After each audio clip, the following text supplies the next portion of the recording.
कर्तारं वन्दे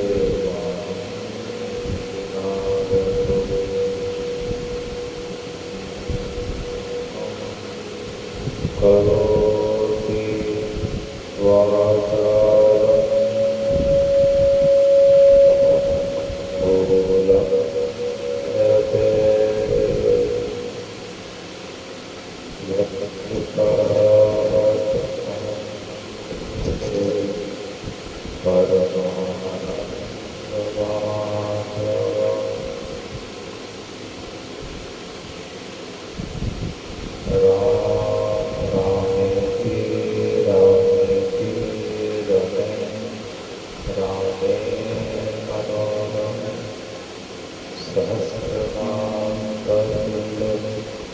श्री राम नाम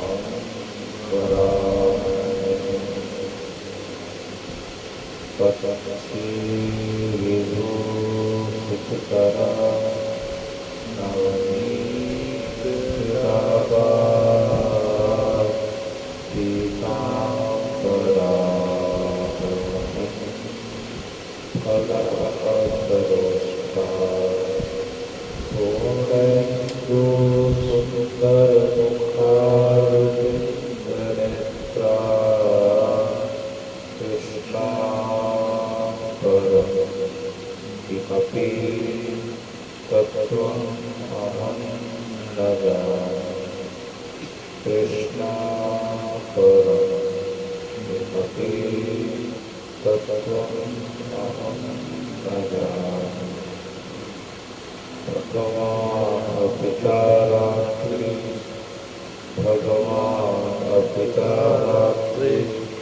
शरदेन्दुर्मल्लिका वीक्षरन्तु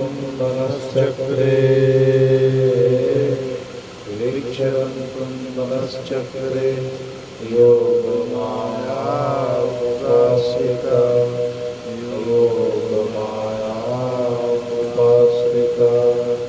भगवान् पिता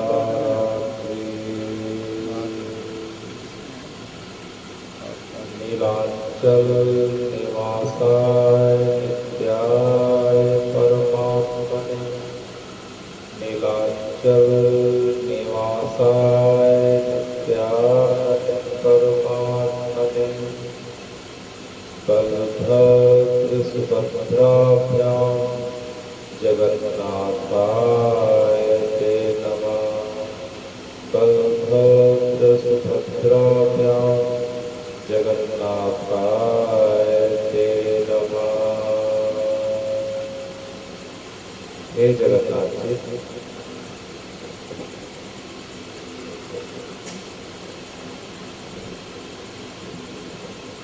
अभी तक की कथाओं में हमने सुना था कि किस प्रकार से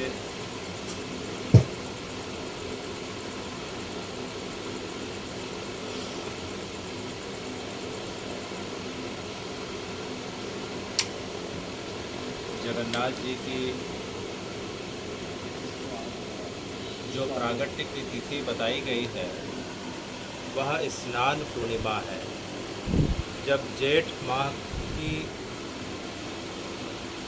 जब पूर्णिमा की तिथि आती है, जिस तिथि को जगन्नाथ जी को रतन बेदी से अर्थात गर्भगृह से बाहर निकालकर सिंह द्वार के सामने रखा जाता है और उस समय भगवान को उस स्वर्णकूट के जल से, जिसमें भारत के सभी तीर्थों का जल विद्यमान रहता है, उससे भगवान का स्नान अभिषेक कराया जाता है। तो उस तिथि को हम जेठ पूर्णिमा कहते हैं और उसी तिथि को जगन्नाथ जी का प्रागट्य दिवस मनाया जाता है। अर्थात जगन्नाथ जी की जो जन्म तिथि है, इस ब्रह्मदारू के लकड़ी के रूप में जगन्नाथ जी की जो प्रागट्य तिथि है वह स्नान पूर्णिमा को पड़ती है। हमने यह भी सुना कि जगन्नाथ जी गुंडीचा रानी और इंद्रदम्युन राजा के संकल्प से और उनके प्रेम के कारण भगवान उनके यहाँ उनके राज्य में ब्रह्मदारू के रूप में, अर्थात नीम की लकड़ी को ब्रह्मदारू भी कहा जाता है, उस रूप में प्रकट हुए हैं। और जेठ पूर्णिमा के दिन जो वर्तमान में हम भगवान का विग्रह देखते हैं, उस विग्रह की पूर्णता जो है जेठ पूर्णिमा को हुई थी। वह जगह गुंडीचा मंदिर है। उस जगह पे भगवान के श्री विग्रह का पूर्णता जो देखा गया वह जेठ पूर्णिमा का दिन था। उसके पश्चात भगवान जो है राजा इंद्रदम्युन और उनकी पत्नी गुंडीचा को, जिसे अपने माँ के स्वरूप भगवान ने सम्मान दिया, और भगवान के आदेश से उनके लिए एक भव्य मंदिर का निर्माण हुआ। और भगवान उसके पश्चात जिस मंदिर में भगवान स्थापित हुए वह श्री जगन्नाथ जी का मंदिर पुरी में कहलाता है, जहाँ से कल रथ यात्रा का शुभारंभ हुआ। तो जगन्नाथ जी जिस जगह पे प्रकट हुए थे वह जगह प्राचीन काल में शास्त्रों में, स्कंद पुराण में, पद्म पुराण में, अनेकों अनेक पुराण में जो है सुंदरांचल के नाम से वह जगह विख्यात है। और वर्तमान में जिस जगह पे जगन्नाथ जी जो स्थापित हुए हैं वह जगह नीलांचल के नाम से जानी जाती है। इस प्रकार से हम देखते हैं कि स्नान पूर्णिमा के पश्चात भगवान स्नान के पश्चात 15 दिनों के लिए भगवान बीमार पड़ जाते हैं, अस्वस्थ हो जाते हैं। और भगवान के रसोई घर की आग जो है कुछ समय के लिए जो है ठंडी हो जाती है। भगवान 15 दिनों के लिए इस अवधि में औषधियों का और काढ़ाओं का और फल का सेवन करते हैं। और 15 दिनों के पश्चात भगवान जब पुनः स्वस्थ हो जाते हैं तो भगवान के मन में इच्छा होती है कि मैं 15 दिनों में मेरे भक्तों ने मेरा दर्शन नहीं किया, इतने लाख लाख भक्त आते थे, तो अब जो है मुझे उनके बदले मुझे खुद उनके दर्शन के लिए जाना होगा। तो भगवान जो है अपने बड़े भैया बलभद्र जी के साथ, बहन सुभद्रा के साथ अब जो हैं नगर भ्रमण करते हुए भगवान जो दीनों के नाथ हैं, जो पतित पावन जगन्नाथ हैं, जो दीन बंधु दीनानाथ हैं, वो स्वयं जो हैं अब लोगों के बीच स्वयं रथ में आरूढ़ होके अब नगर भ्रमण को निकले हैं, जिसे हम रथ यात्रा के नाम से जाने जाते हैं। यह तिथि जो है आषाढ़ माह की शुक्ल पक्ष की द्वितीया को, अर्थात जो है कल की जो तिथि थी रविवार की, आषाढ़ मास की शुक्ल पक्ष की द्वितीया तिथि कहलाती है। इस तिथि को जगन्नाथ जी जो है नीलांचल से सुंदरांचल की ओर निकलते हैं। एक भावना यह भी की जाती है कि जगन्नाथ जी का जो मंदिर है वह द्वारकाधीश का मंदिर है, द्वारका है। भगवान महाराजाधिराज के रूप में, द्वारकाधीश के रूप में जो है शासन करते हैं। और जब शासन करते करते जब उन्हें अपने वृंदावन की याद आती है, ब्रजमंडल की याद आती है, ब्रज के लोगों की याद आती है, उन गोपांगनाओं की याद आती है, अपने बचपन के गोप सखाओं की याद आती है, गिरिराज जी की याद आती है, बंसीवट की याद आती है, कदम के वृक्ष की याद आती है, यमुना जी की याद आती है, अनेकों अनेक जो हैं ब्रजमंडल के लीला स्थलियों की याद आती है, तो भगवान से रहा नहीं जाता। और वे अपने बहन और बलभद्र जी के साथ जो हैं इस प्रकार से रथ में आरूढ़ होकर जो है सुंदरांचल की ओर, अर्थात वृंदावन की ओर, ब्रज की ओर प्रस्थान कर जाते हैं। इसे हम जो है रथ यात्रा के नाम से अनंत काल से मनाते आ रहे हैं। भगवान की रथ यात्रा जो अनंत काल से होते आई है, लेकिन आक्रांताओं के कारण इसका स्वरूप जो है धीरे धीरे धूमिल पड़ चुका था। फिर भगवान का एक स्वरूप आया, भगवान का एक पुंज आया, जिसे हम श्री चैतन्य महाप्रभु के रूप में जानते हैं। उन्होंने जो है रथ यात्रा को फिर से उसी प्रकार से वैभव प्रदान किया जिस समय भगवान की रथ यात्रा पूर्व काल में हुआ करती थी। तो हमने सुना कि रथ यात्रा के एक दिन पहले जिस प्रकार से इस बार की रथ यात्रा रविवार को थी और सोमवार को थी, करीब करीब 53 वर्षों के पश्चात यह 2 दिनों का योग ऐसा आया कि रथ यात्रा जो है 2 दिनों की पड़ी। अब भगवान जो है आज शाम तक सुंदरांचल पहुंच जाएंगे और भगवान अब धीरे से अब जो है गुंडीचा में प्रवेश करने वाले हैं। तो महाप्रभु ने जो है इस रथ यात्रा को पूरी तरीके से वैदिक रीति से, जिस तरीके से भगवान की रथ यात्रा प्राचीन काल में संपन्न होती थी, उसी तरीके से महाप्रभु ने संपन्न कराया। और रथ यात्रा के एक दिन पहले भगवान जो है गुंडीचा का मार्जन करते हैं। हमने सुना था कि भगवान जो है नीलांचल से सुंदरांचल, अर्थात जगन्नाथ जी के मंदिर से करीब करीब 3.25 किलोमीटर जो सीधा जो रोड दिखाई पड़ता है जिसमें भगवान का रथ गुजरता है, उस रोड को हम, उस सड़क को, उस मार्ग को, उस पथ को हम जो है बरदांड के नाम से जानते हैं। वह बरदांड अर्थात जो है बड़ा रोड होता हुआ सुंदरांचल अर्थात गुंडीचा में जाके पूरा होता है। और भगवान जो हैं अब आने वाले 10वीं की तिथि तक 8 दिनों तक जो है अब ब्रज के लोगों के साथ जो है अपनी बाल लीलाओं का उन्हें आनंद प्रदान करेंगे और स्वयं भी भगवान आनंदित होंगे। तो इस प्रकार से भगवान जब गुंडीचा में जाते हैं तो उसके गुंडीचा जाने के एक दिन पहले अर्थात रथ यात्रा के एक दिन पहले महाप्रभु और उनके सेवकों के द्वारा गुंडीचा मंदिर का मार्जन अर्थात जो है गुंडीचा मंदिर की साफ़ सफाई और धुलाई की जाती है, जिसे हम गुंडीचा मार्जन लीला के नाम से जानते और सुनते आए हैं। और भगवान ने जो है गुंडीचा मार्जिन का जो है दिन में मार्जन किया और दिन भर जो है गुंडीचा मार्जिन को साफ़ करने के पश्चात जो है गुंडीचा जी का जो मंदिर था इस प्रकार से चमकने लगा। गुंडीचा मार्जिन के पश्चात वहाँ की पूरी धूल, पूरे कीचड़, पूरे पत्ते जो है साफ़ कर दिए गए। मंदिर पूरी तरीके से जो है गर्भगृह अब चमकने लगा, बड़ा साफ़ सुथरा दिखाई देने लगा। तो भगवान अपने जो है सेवकों के साथ इंद्रदम्युन सरोवर में स्नान करते हैं। चैतन्य महाप्रभु स्नान करने के पश्चात सब जो है भोजन पाते हैं, महाप्रसाद पाते हैं। हमने सुना था कि करीब करीब जो है 600 लोगों के लिए सार्वभौम भट्टाचार्य ने भोजन की व्यवस्था करी। भोजन करने के पश्चात जो है सभी थोड़ी देर तक जो है आराम करते हैं, विश्राम को पाते हैं। उसके पश्चात जो है शाम हो जाती है।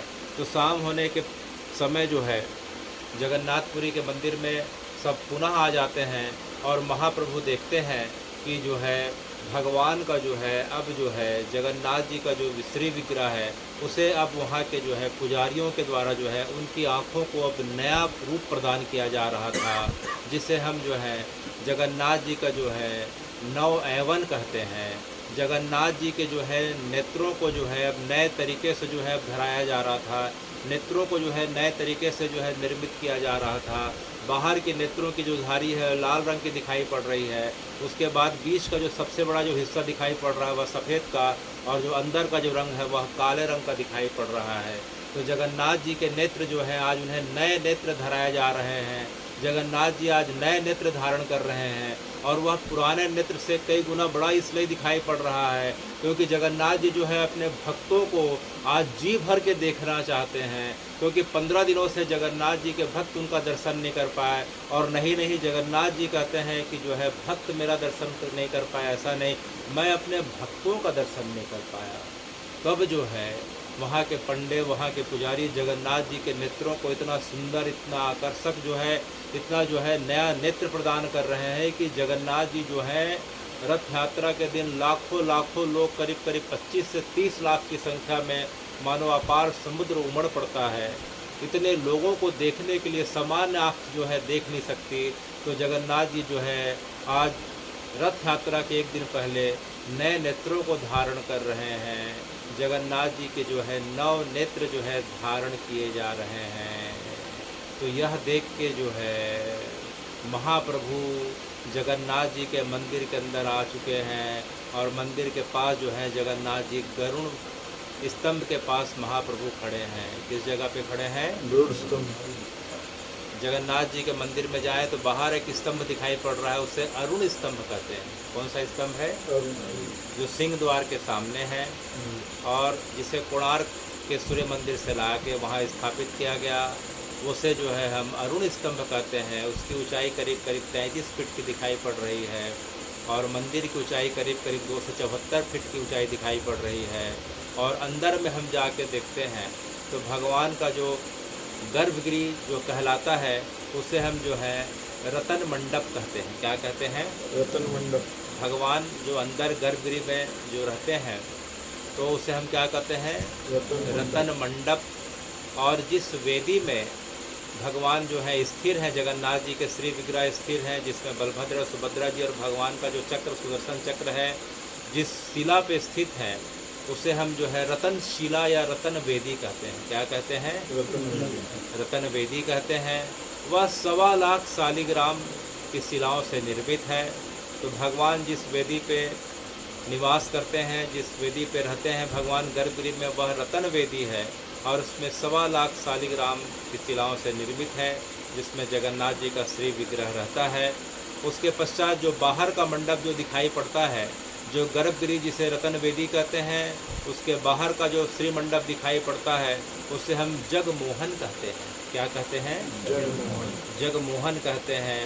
जगमोहन इसलिए कहते हैं कि जो जगत के नाथ हैं, जो जगन्नाथ हैं, वे जो है उसी जगह पे जो है दृष्टिपात अगर कर दें, भगवान अपनी जो है रतन वेदी से भगवान अगर दृष्टिपात कर दें तो उस दृष्टिपात की सर्वाधिक ऊर्जा जो देखी गई है उस जगन मोहन के मंडप पे देखी गई है। और उस जगन मोहन के मंडप में भी सबसे ज़्यादा जो ऊर्जा देखी जाती है, हे भगवान, वह गरुण स्तंभ के पास देखी जाती है। कौन सा स्तंभ?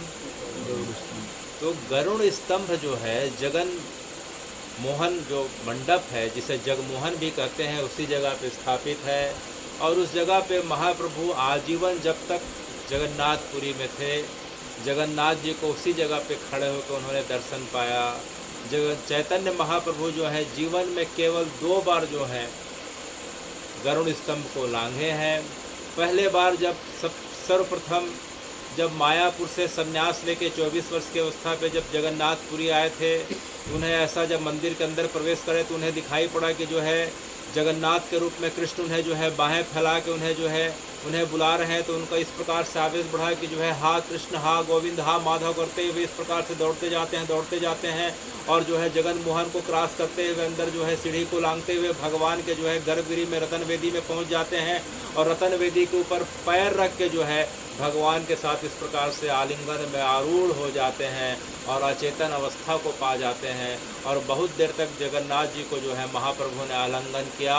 यह देख के वहाँ के पुजारियों के बीच कोलाहल मच गया कि कौन इस प्रकार का व्यक्ति आया जो है पहले बार जगन्नाथ जी के गर्भगृह को लांघ के जो है उनके ऊपर रतन वेदी के ऊपर पैर रख के चढ़ के भगवान का आलिंगन कर रहा। उन्हें कुछ समझ में नहीं आया। महाप्रभु और जगन्नाथ जी का आलिंगन बहुत ज़्यादा इस प्रकार से था कि ऐसा लग रहा था कि जगन्नाथ जी स्वयं आलिंगन करके बैठे हों। इधर जो है पुजारियों के बीच जो है पंडाओं के बीच कोलाहल मचा, जो है उन्हें खींचने लगे। तो इस प्रकार से उनके खींचने के कारण महाप्रभु जो है नीचे आके गिर जाते हैं और जो है अचेत हो जाते हैं। महाप्रभु को रतन वेदी से जो है बाहर जगमोहन में लाया जाता है। पुजारियों ने देखा है किस प्रकार का अनिष्ट हो गया। महाप्रभु के जो है गर्भगृह को कोई पहले बार लांघा है, मंदिर अपवित्र हो गया करके सब चिल्लाने लगे। कोई मंदिर में गंगा जल को इस प्रकार से छिड़क कर पवित्र कर रहा है, कोई पवित्र मंत्रों का उच्चारण कर रहा है, कोई महाप्रभु को धक्का मुक्की कर रहा है, कोई उन्हें जो है बाल खींच रहा है, कोई कपड़ों को फाड़ रहा है। ये कौन सा व्यक्ति है, कहाँ से आ गया, हमारे जो है जगन्नाथ जी को पवित्र कर दिया।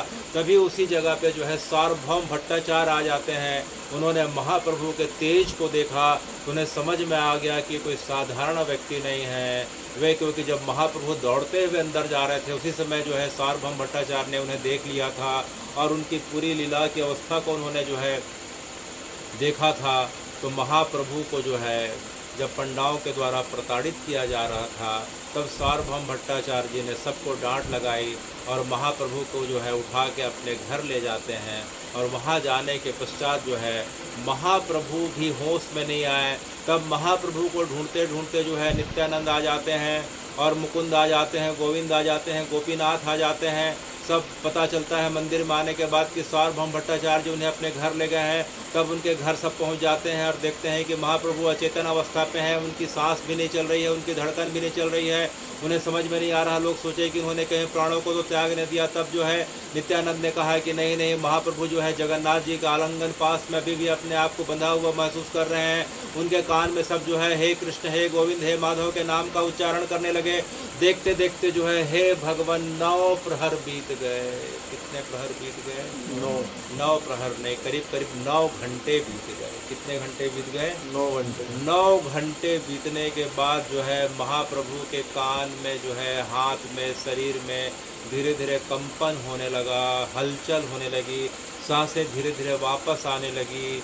इस प्रकार से धीरे धीरे महाप्रभु जो है करीब 9 घंटे अर्थात जो है 3 प्रहर के बाद महाप्रभु को जो है चैतन्य अवस्था प्राप्त हुई। तो वह पहला दिन था जब महाप्रभु ने जो है गरुड़ स्तंभ को लांघा। और जब आखिरी दिन जब महाप्रभु अपनी शरीर की लीला को जब पूरी कर रहे थे तब जो है उन्होंने आखिरी में जो है जगन्नाथ जी के श्री विग्रह में अपने शरीर को जो है संभाल लिया था। तो महाप्रभु केवल 2 बार गरुड़ स्तंभ को लांघे हैं और इसी बीच जितने वर्ष तक पुरी में रहे हैं, महाप्रभु केवल गरुड़ स्तंभ में खड़े होकर जगन्नाथ जी का दर्शन करे हैं। तो जो है जगन्नाथ जी का जो सामने में जो जगमोहन का मंडप दिखाई पड़ रहा है, तो महाप्रभु गरुड़ स्तंभ के हमेशा जो है गरुड़ स्तंभ के बाईं ओर खड़ा होके जगन्नाथ जी को निहारा करते थे। बाईं ओर इसलिए कि भगवान को जो है जगन्नाथ जी का जो स्वरूप है, जगन्नाथ जी का जो स्वरूप जो बताया गया है, वह गोपी विरह में, वह जो है जगन्नाथ जी जो है गोपी विरह में जो है विगलित कृष्ण का स्वरूप है। और चैतन्य महाप्रभु का जो स्वरूप है वह कृष्ण प्रेम में गलित जो है चैतन्य महाप्रभु का स्वरूप है। चैतन्य महाप्रभु गोपी भाव में, राधा भाव में आविष्ट हो जाते हैं और जो है जगन्नाथ जी कृष्ण के रूप में हैं। तो जो है राधा जी भगवान के वामंगी हैं, अर्थात बाएं जगह पे उनका स्थान है, हृदय स्थल पे निवास है। इसलिए महाप्रभु जो है गरुड़ स्तंभ के बाईं तरफ खड़े होके जो है भगवान को अर्थात जगन्नाथ जी को निहारा करते थे और घंटों देखा करते थे। घंटों कथा बताती है कि भगवान की मंगला के समय जो है महाप्रभु जब आते थे तो रात के शयन तक जो है उन्हें निहारा करते थे और उन्हें जो है देखते देखते महाप्रभु का रुदन इतना तीव्र हो जाता था कि महाप्रभु के रुदन के कारण अर्थात रोने के कारण जिस शिला पे, जिस काले पत्थर पे महाप्रभु जो है फर्श पे जो खड़े होते थे वह फर्श पिघल गई थी और वह फर्श पिघलने के कारण जो है उस फर्श पे जो है उस पत्थर पे महाप्रभु के चरणों के चिन्ह जो है पड़ गए। तो हे भगवान, वह शिला आज भी है क्या?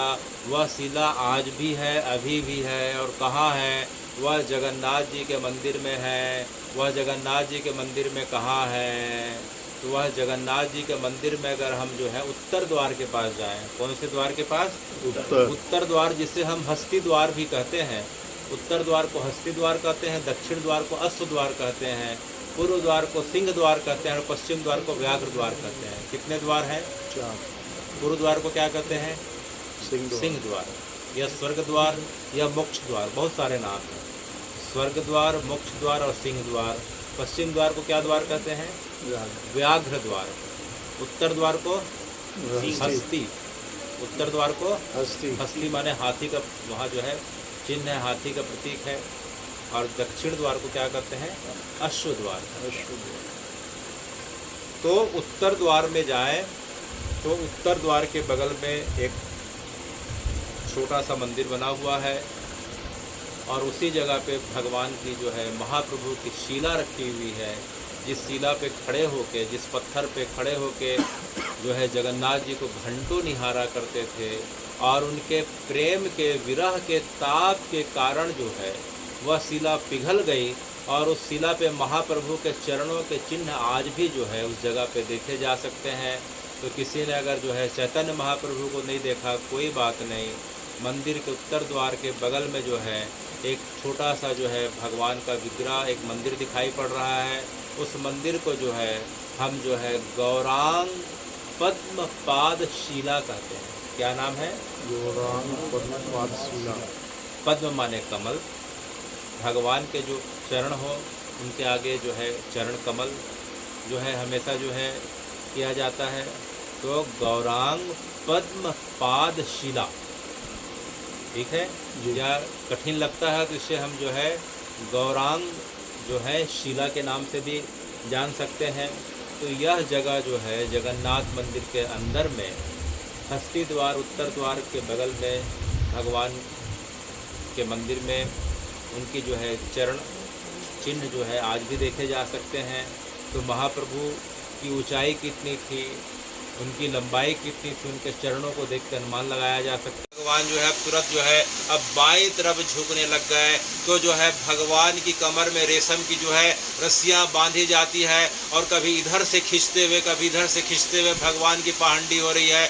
भगवान कभी दाईं तरफ से झुक के चल रहे हैं, कभी बाईं तरफ से, कभी सामने की तरफ झुक रहे हैं, कभी पीछे की तरफ झुक रहे हैं। तो ऐसा लगता है कभी भगवान सामने कहीं गिर तो नहीं जाएंगे, कभी ज़्यादा पीछे तो नहीं चले जाएंगे। यह भगवान जो है ब्रज को याद करते हुए भगवान आज ब्रज रस में डूब गए हैं। किसमें डूब गए हैं? ब्रज दर्शन। तो भगवान अपने जो है ब्रज सखाओं को याद करते हुए, ब्रज गोप को याद करते हुए, ब्रज की गोपिकाओं को याद करते हुए, ब्रज मंडल की अपनी गौओं को याद करते हुए, ब्रज मंडल के अपने वनचर जलचर जितने उनके जो हैं जीव हैं, पक्षी हैं, सभी को याद करते हुए भगवान आज झूमते हुए जा रहे हैं। भगवान की आंख जो खुली थी, अब देखते देखते भगवान बाहर निकल रहे हैं। तो ब्रजमंडल में अर्थात भगवान के रथ के सामने लाखों लाखों लोग जो दिखाई पड़ रहे हैं, वे सब मानो ब्रजवासी हैं। उन्हें देख के भगवान की तो सबसे पहले जो आंखें झुक जाती है। जगन्नाथ जी की आंख क्या होती है? झुक जाती है। झुक जाती है। उनके सम्मान में जगन्नाथ जी सामने भी झुक जाते हैं, उनकी आंखें भी झुक जाती है कि देखो मेरे भक्त जो हैं 354 दिनों तक मेरा जो है इस प्रकार से प्रतीक्षा कर रहे थे, क्योंकि भगवान जो है 354 दिनों के पश्चात आज जो है मंदिर से बाहर निकले हुए हैं। तो उन्होंने अपने भक्तों को देखा, ब्रज के भक्तों को देखा कि आज मेरे को लेने के लिए इतने धूप में, कभी इतनी बारिश में जो है इस प्रकार से खड़े हुए हैं, और सवेरे से लेके खड़े हुए हैं, भूखे प्यासे खड़े हुए हैं। तो भगवान उनके सम्मान में सामने झुक जा रहे हैं, भगवान की आंख में आंसू आ जा रहे हैं। भगवान की जो पलक जो है सामान्य तौर पे होती नहीं है, वहाँ के पंडाओं के द्वारा जो पलक जो है फूल पत्तियों से जो बनाई जाती है, वह पलक जो है आज झुक गई है और भगवान की आंखों से लगातार आंसू निकल रहे हैं। तो भगवान ने देखा कि देखो मेरे ब्रजवासी मेरा जो है प्रतीक्षा करते हुए भूखे प्यासे खड़े हुए हैं। तो भगवान जो है उनके प्रति कृतज्ञता के भाव से जो है झुक जाते हैं। इस प्रकार से महाप्रभु भगवान की पाहंडी देख रहे हैं, भगवान के साथ वो भी बाहर आ रहे हैं। भगवान सिंह द्वार से बाहर आए, महाप्रभु भी बाहर आए, लगातार एक टक देख रहे हैं। एक एक करके भगवान को जो है, भगवान को उनके रथ में बैठाया गया, बलभद्र भैया को उनके रथ में बैठाया गया, सुभद्रा को उनके रथ में बैठाया गया। देखते देखते जो है तीनों रथों में सबको जो है आरूढ़ कर दिया गया। तब जो है राय रामानंद ने कहा कि महाप्रभु हम सब देख रहे हैं कि भगवान के जो हैं तीनों के रथ अलग अलग दिखाई पड़ रहे हैं। तो जो आपके जो है, आपके जो गौड़िया भक्त हैं, जो गौड़ प्रदेश से आए हैं, उसमें बहुत सारे भक्त जो है मुझसे पूछ रहे हैं कि आपके रथ का रंग अलग है, आपके रथ के घोड़ों का रंग अलग है, बलराम जी के रथ का रंग अलग है, उनका पूरा जो है ऊंचाई लंबाई चौड़ाई अलग है, सुभद्रा जी का जो रथ अलग है। तो ये जो है रथ जो है इस प्रकार से किस प्रकार से है, तो कृपया करके हमें बताएं। तब महाप्रभु ने देखा कि भगवान को जो है सब रथ में बैठा दिया गया। रथ में बैठाने के पश्चात जो है अब रथ में भगवान को जो है इस प्रकार से बैठाने के पश्चात अब भगवान की पूजा अर्चना हो रही है, भगवान को भोग धराया जा रहा है। तो भगवान को भोग धराया जा रहा है। इसी समय क्या होता है कि जो है इसी समय जो है जगन्नाथपुरी के जो है गोवर्धन पीठ के शंकराचार्य आ रहे हैं। कौन आ रहे हैं? शंकराचार्य।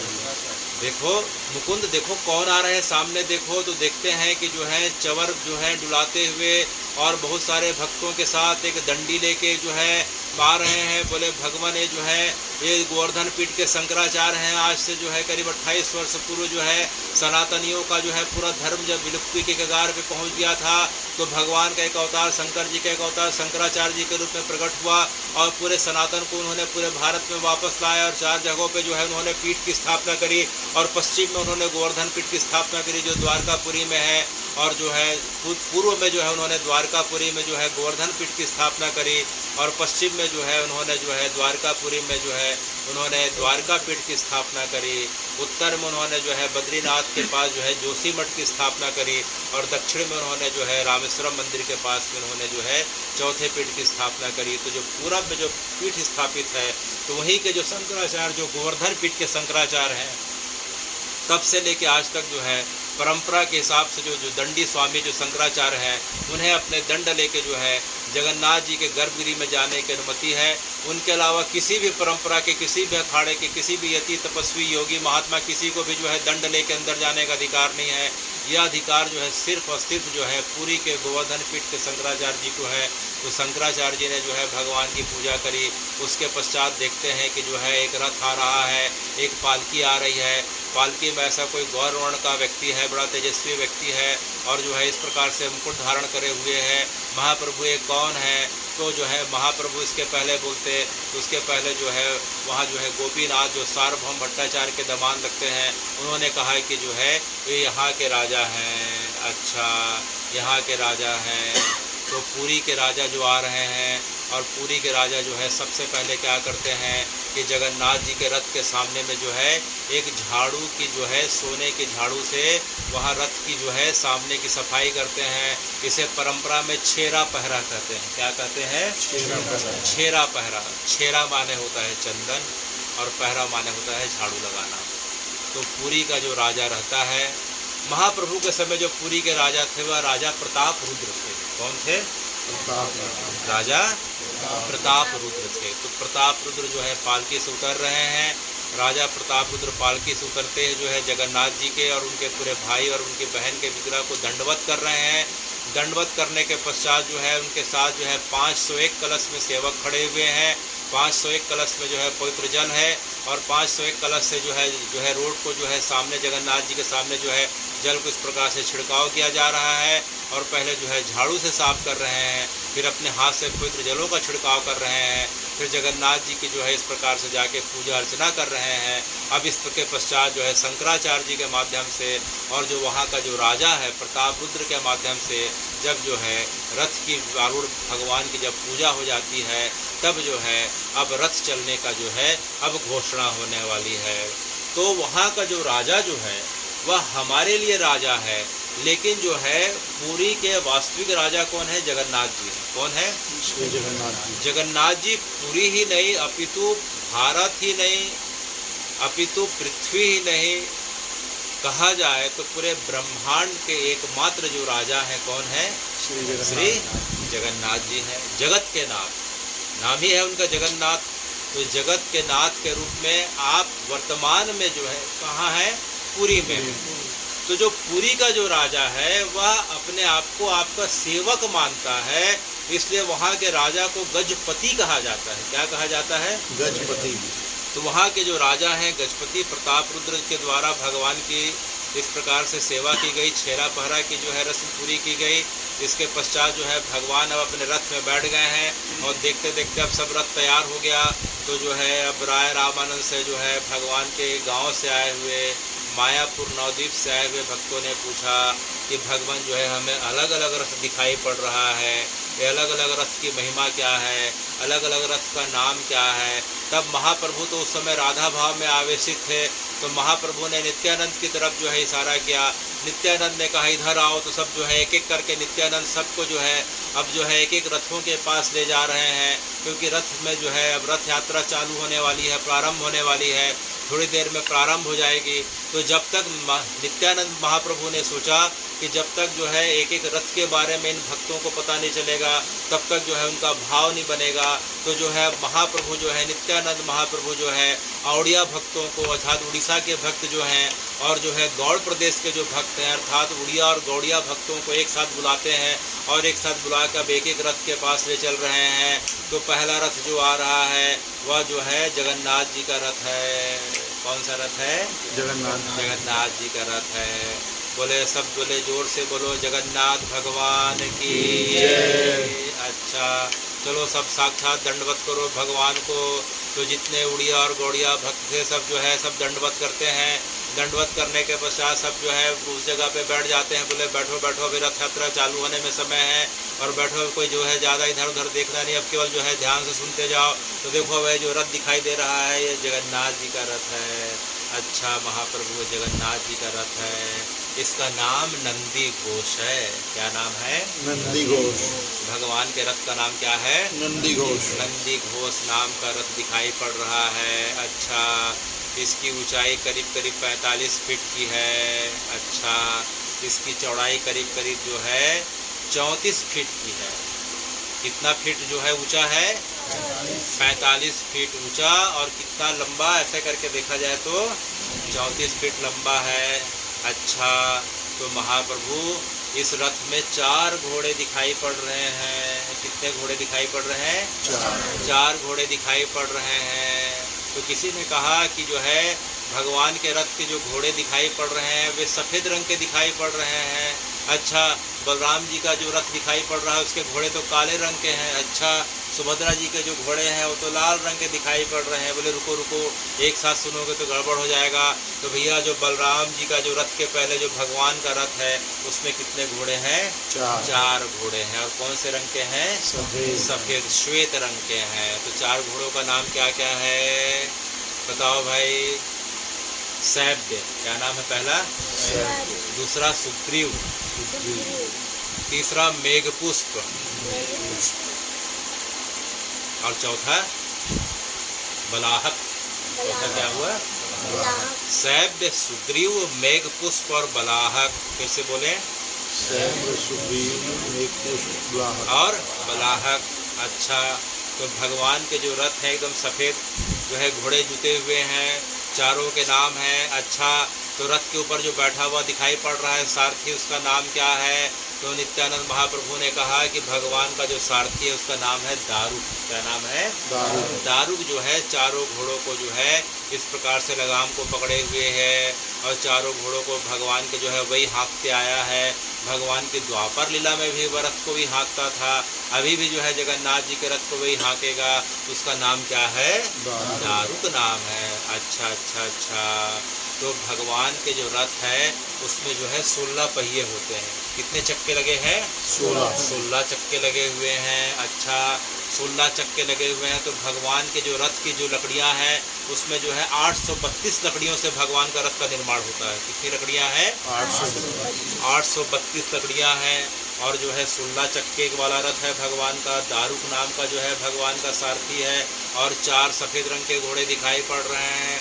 अच्छा अच्छा, तो भगवान का जो रथ है उसका जो है जो पूरा कपड़े से ढका हुआ है। भगवान के जो रथ का जो कपड़ा है जो है वह कौन से रंग का दिखाई पड़ रहा है? लाल और पीला। कौन से रंग का? लाल और पीला। और भगवान के रथ के ऊपर में जो ध्वजा लहरा रही है उस ध्वजा का नाम क्या है महाप्रभु? तो भगवान के रथ के ऊपर जो ध्वजा लहरा रही है उसका नाम है त्रैलोक्य मोहिनी। क्या नाम है? त्रैलोक्य मोहिनी नाम की ध्वजा है, वह लहरा रही है। और जो है महाप्रभु जो भगवान के जो रथ के सामने जो रस्सी दिखाई पड़ रही है वह रस्सी हमारे हाथ के सामने तक दिखाई पड़ रही है। क्या हम रस्सी को छू सकते हैं क्या? तो महाप्रभु ने कहा छू लो करके सब जो है महाप्रभु के माध्यम से जो है जगन्नाथ महाप्रभु के रथ की रस्सी को जो खींची जाती है सब छूने लग गए। तो महाप्रभु इस रस्सी का भी कुछ नाम है क्या? तो महाप्रभु हंसते हुए कह रहे भाई यही तो सबसे काम की है। बोले इस रस्सी का नाम क्या है? शंख चूर्णा। क्या नाम है? महाप्रभु इस रस्सी का नाम शंख चूर्णा क्यों पड़ा? तो नित्यानंद जी ने कहा देखो भाई आज सब जान लोगे क्या? बोले महाप्रभु जो है आप इस प्रकार से बता रहे हैं कि हमारा जो है रथ के बारे में भाव इतना बढ़ते जा रहा है तो ये रस्सी का नाम शंख चूर्णा क्यों पड़ा? तो बोले शंख चूर्ण नाम का एक दैत्य हुआ करता था, एक राक्षस हुआ करता था। एक बार जो है जगन्नाथ जी को अर्थात श्री हरि को मारने के उद्देश्य से आया तो बलराम ने देखा कि शंखचूर्ण भगवान को पर आक्रमण करने वाला है। तो बलराम जी उसे पकड़ लेते हैं और उसे पटक के वहीं मार देते हैं। और मारने के पश्चात उसकी जो है उसका जब उद्धार करते हैं तो उसकी रीढ़ की हड्डी के चूर्ण से जो है बाद में एक रस्सी का निर्माण हुआ। यही रस्सी जो शंखचूर्ण कहलाई। उसके पीछे भी जो है शंखचूर्ण नाम के राक्षस की जो है उसने जो है जब शरीर छूट रहा था उसने बलराम जी से निवेदन किया कि हे बलराम जी, मैं आपके हाथों के द्वारा जो है सदगति को पा रहा हूँ, तो मेरे ऊपर इतनी कृपा करें कि मैं जो है जीवन पर्यंत तक जो है जगन्नाथ जी की सेवा में रहूं। तो जो है बलराम जी ने उसका क्या किया कि उसके जो है हड्डी के चूरे का जो है बाद में एक रस्सी का निर्माण कर दिया। वही रस्सी के माध्यम से जो है भक्तगण जो है जगन्नाथ जी के रथ को खींचते आ रहे हैं। तो उस रस्सी का नाम क्या है? शंख चूर्ण। अच्छा, तो शंख चूर्ण नाम की रस्सी से जो है जगन्नाथ जी के रस को उनके भक्त लोग खींचते हैं। तो इस रस्सी की महत्ता इतनी ज़्यादा बताई जाती है कि जगन्नाथ जी के इस रस्सी को कोई एक बार स्पर्श कर लेता है और स्पर्श करके जय जगन्नाथ करते हुए बस एक बार कोई रथ को खींच लेता है रस्सी के माध्यम से, तो जगन्नाथ जी उसे बार बार जो है आवागमन से जो है मुक्त कर देते हैं और अपने जो है पार्षदों में स्थान प्रदान कर देते हैं। यह शंखचूर्ण नाम की रस्सी की इतनी महिमा है। अच्छा, जगन्नाथ जी ये बताइए कि सामने में जो दिखाई पड़ रहे हैं द्वारपाल दिखाई पड़ रहे हैं क्या, जो सब लोग को अंदर आने जाने से रोकते हैं? बोले हाँ, ये द्वारपाल हैं। इनका नाम क्या है जगन्नाथ जी, नित्यानंद जी? तो नित्यानंद जी ने कहा कि जय विजय। कौन है ये? जय विजय। जय विजय नाम के भगवान के द्वारपाल हैं। अच्छा, और सामने में हाथ जोड़ के एक सेवक खड़े दिखाई पड़ रहे हैं, कौन है? बोले गरुड़ जी हैं। कौन है? जगन्नाथ जी के सामने हमेशा कौन रहते हैं? गरुड़ जी रहते हैं। सेवक कौन है? जय विजय हैं। अच्छा, जगन्नाथ जी के बगल में जो है 9 जो है हमें देवता दिखाई पड़ रहे हैं, इधर जो है 9 ऋषि दिखाई पड़ रहे हैं। तो ये भी कोई इनका नाम है क्या? तो नित्यानंद जी ने कहा कि अरे कहाँ तक याद रखोगे भाई, 1-2 का नाम सुन लो। तो जो 9 ऋषि जो दिखाई पड़ रहे हैं जगन्नाथ जी के साथ हमेशा रथ में रहते हैं, वे ऋषि जो है नारद जी हैं। कौन है? नारद जी। सनत कुमार हैं, पाराशर हैं, विश्वामित्र हैं, वशिष्ठ हैं। तो इस प्रकार से जो है ऋषि हैं। और तो और जो है भगवान के साथ में और भगवान के जो है और बाकी देवता हैं, तो राम जी हैं, कृष्ण हैं, त्रिविक्रम हैं, हनुमान जी हैं। और तो और जो है हम नरसिंह को देखते हैं, भगवान को देखते हैं, वराह भगवान को देखते हैं। तो ये सब जो है श्री जगन्नाथ जी के रथ में आरूढ़ हैं। तो इस प्रकार से जगन्नाथ जी का रथ जो है अब जाके पूरा हो रहा है। तो अच्छा बताओ भाई, जगन्नाथ जी के रथ का नाम क्या है? नंदी घोष। नंदी घोष है। कितनी लकड़ियों से निर्मित है? 832। 832। और जो है रस्सी का नाम क्या है? संचू। वाह वाह। और ध्वजा का नाम क्या है? त्रैलोक्य मोहिनी। और भगवान के रथ में कितने घोड़े हैं? 4। कौन से रंग के घोड़े हैं? क्या किस किस नाम के घोड़े हैं? शैव्य, सुग्रीव, मेघ पुष्प और बलाहक। भगवान का रथ का सारथी कौन है? दारुक है। और भगवान के जो है 2 सेवक कौन कौन से हैं? जय विजय। अच्छा, और प्रधान सेवक कौन से हैं? गरुड़ जी महाराज। और भगवान के साथ जो है ऋषि मुनि जो भगवान के साथ जो है हमेशा वेद की ऋचाओं का, साम वेद की ऋचाओं का गान करते हुए चल रहे हैं, कौन कौन से हैं ऋषि मुनि लोग? नारद जी, विश्वामित्र, पाराशर। तो इस प्रकार से जगन्नाथ जी का रथ है। नित्यानंद जी ने कहा कि सबको समझ में आया? बोले हाँ महाप्रभु, समझ में आया। अब चलते हैं हम जो है बलभद्र भैया के रथ की तरफ। किसकी तरफ? रथ की तरफ? बलभद्र भैया के रथ की तरफ। तो सब दंडवत करो। तो सब दंडवत करते हैं। बोलो बलभद्र भैया की जय। सब ने बलभद्र भैया की जय कहा। और देखो भाई, बलभद्र भैया का रथ दिखाई पड़ रहा है। बोले हाँ। इस रथ का नाम क्या है? ताल ध्वज। क्या नाम है? ताल ध्वज नाम है बलभद्र भैया का। क्योंकि बलभद्र भैया जहाँ भी देखो ताल ठोकते रहते हैं। जहाँ भी कोई दाएं बाएं दिखे, ऐसा लगा कि जो है गड़बड़ करने वाले हैं, बलभद्र भैया ताल ठोक के जो है 2 मिनट में जो है सबका जो है इस प्रकार से ठिकाने लगा देते हैं। तो रथ का नाम क्या है? ताल ध्वज है। अच्छा, और जो है बलभद्र भैया की रथ की ऊंचाई करीब करीब 44 फीट की दिखाई पड़ रही है। अच्छा, और रथ की लंबाई करीब करीब 33 फीट की लंबाई दिखाई पड़ रही है। अच्छा, रथ में 4 काले रंग के घोड़े हैं। कितने घोड़े हैं? 4 काले रंग के घोड़े हैं। अच्छा, इनका नाम क्या क्या है? तो इनका नाम जो है, एक का नाम स्वर्णा है। क्या नाम है? स्वर्णा। एक का नाम है तिब्रा। एक का नाम है घोरा। एक का नाम है दीर्घा। दीर्घा, घोरा, स्वर्णा और तिब्रा। तो ये जो है बलराम जी के 4 जो घोड़े हैं काले रंग के, उन घोड़ों का नाम है। अच्छा, जो घोड़ों के ऊपर जो बैठा हुआ है उसका सारथी का नाम क्या है? तो बलराम जी के रथ का जो सारथी उसका नाम है मातली। क्या नाम है? मातली। ठीक है। तो बलराम जी का रथ का सारथी जो है हमेशा से मातली रहा है। और जो है 4 घोड़ों से काले रंग से बलराम जी के घोड़े हैं। और जो है बलराम जी का जो रथ की जो ध्वजा जो दिखाई पड़ रही है, बलराम जी की जो रथ की जो ध्वजा ऊपर दिखाई पड़ रही है, तो उस ध्वजा का नाम क्या है? उनानी। क्या नाम है?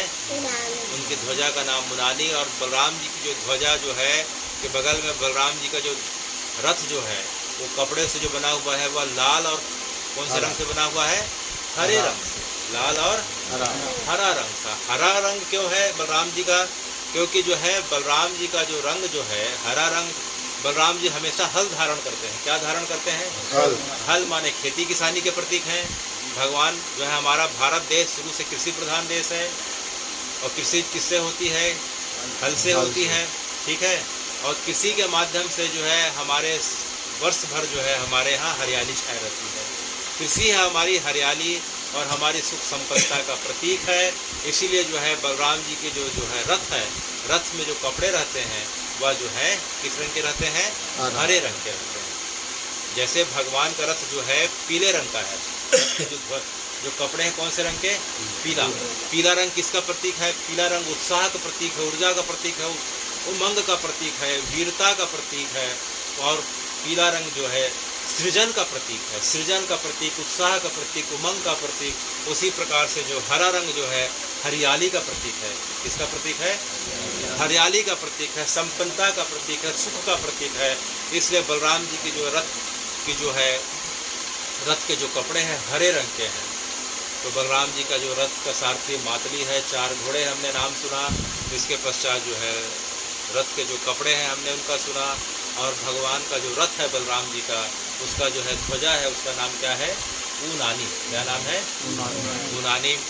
और बलराम जी के रथ में जो है 14 पहिए लगे हुए हैं। कितने पहिए हैं? 14 पहिए लगे हुए हैं।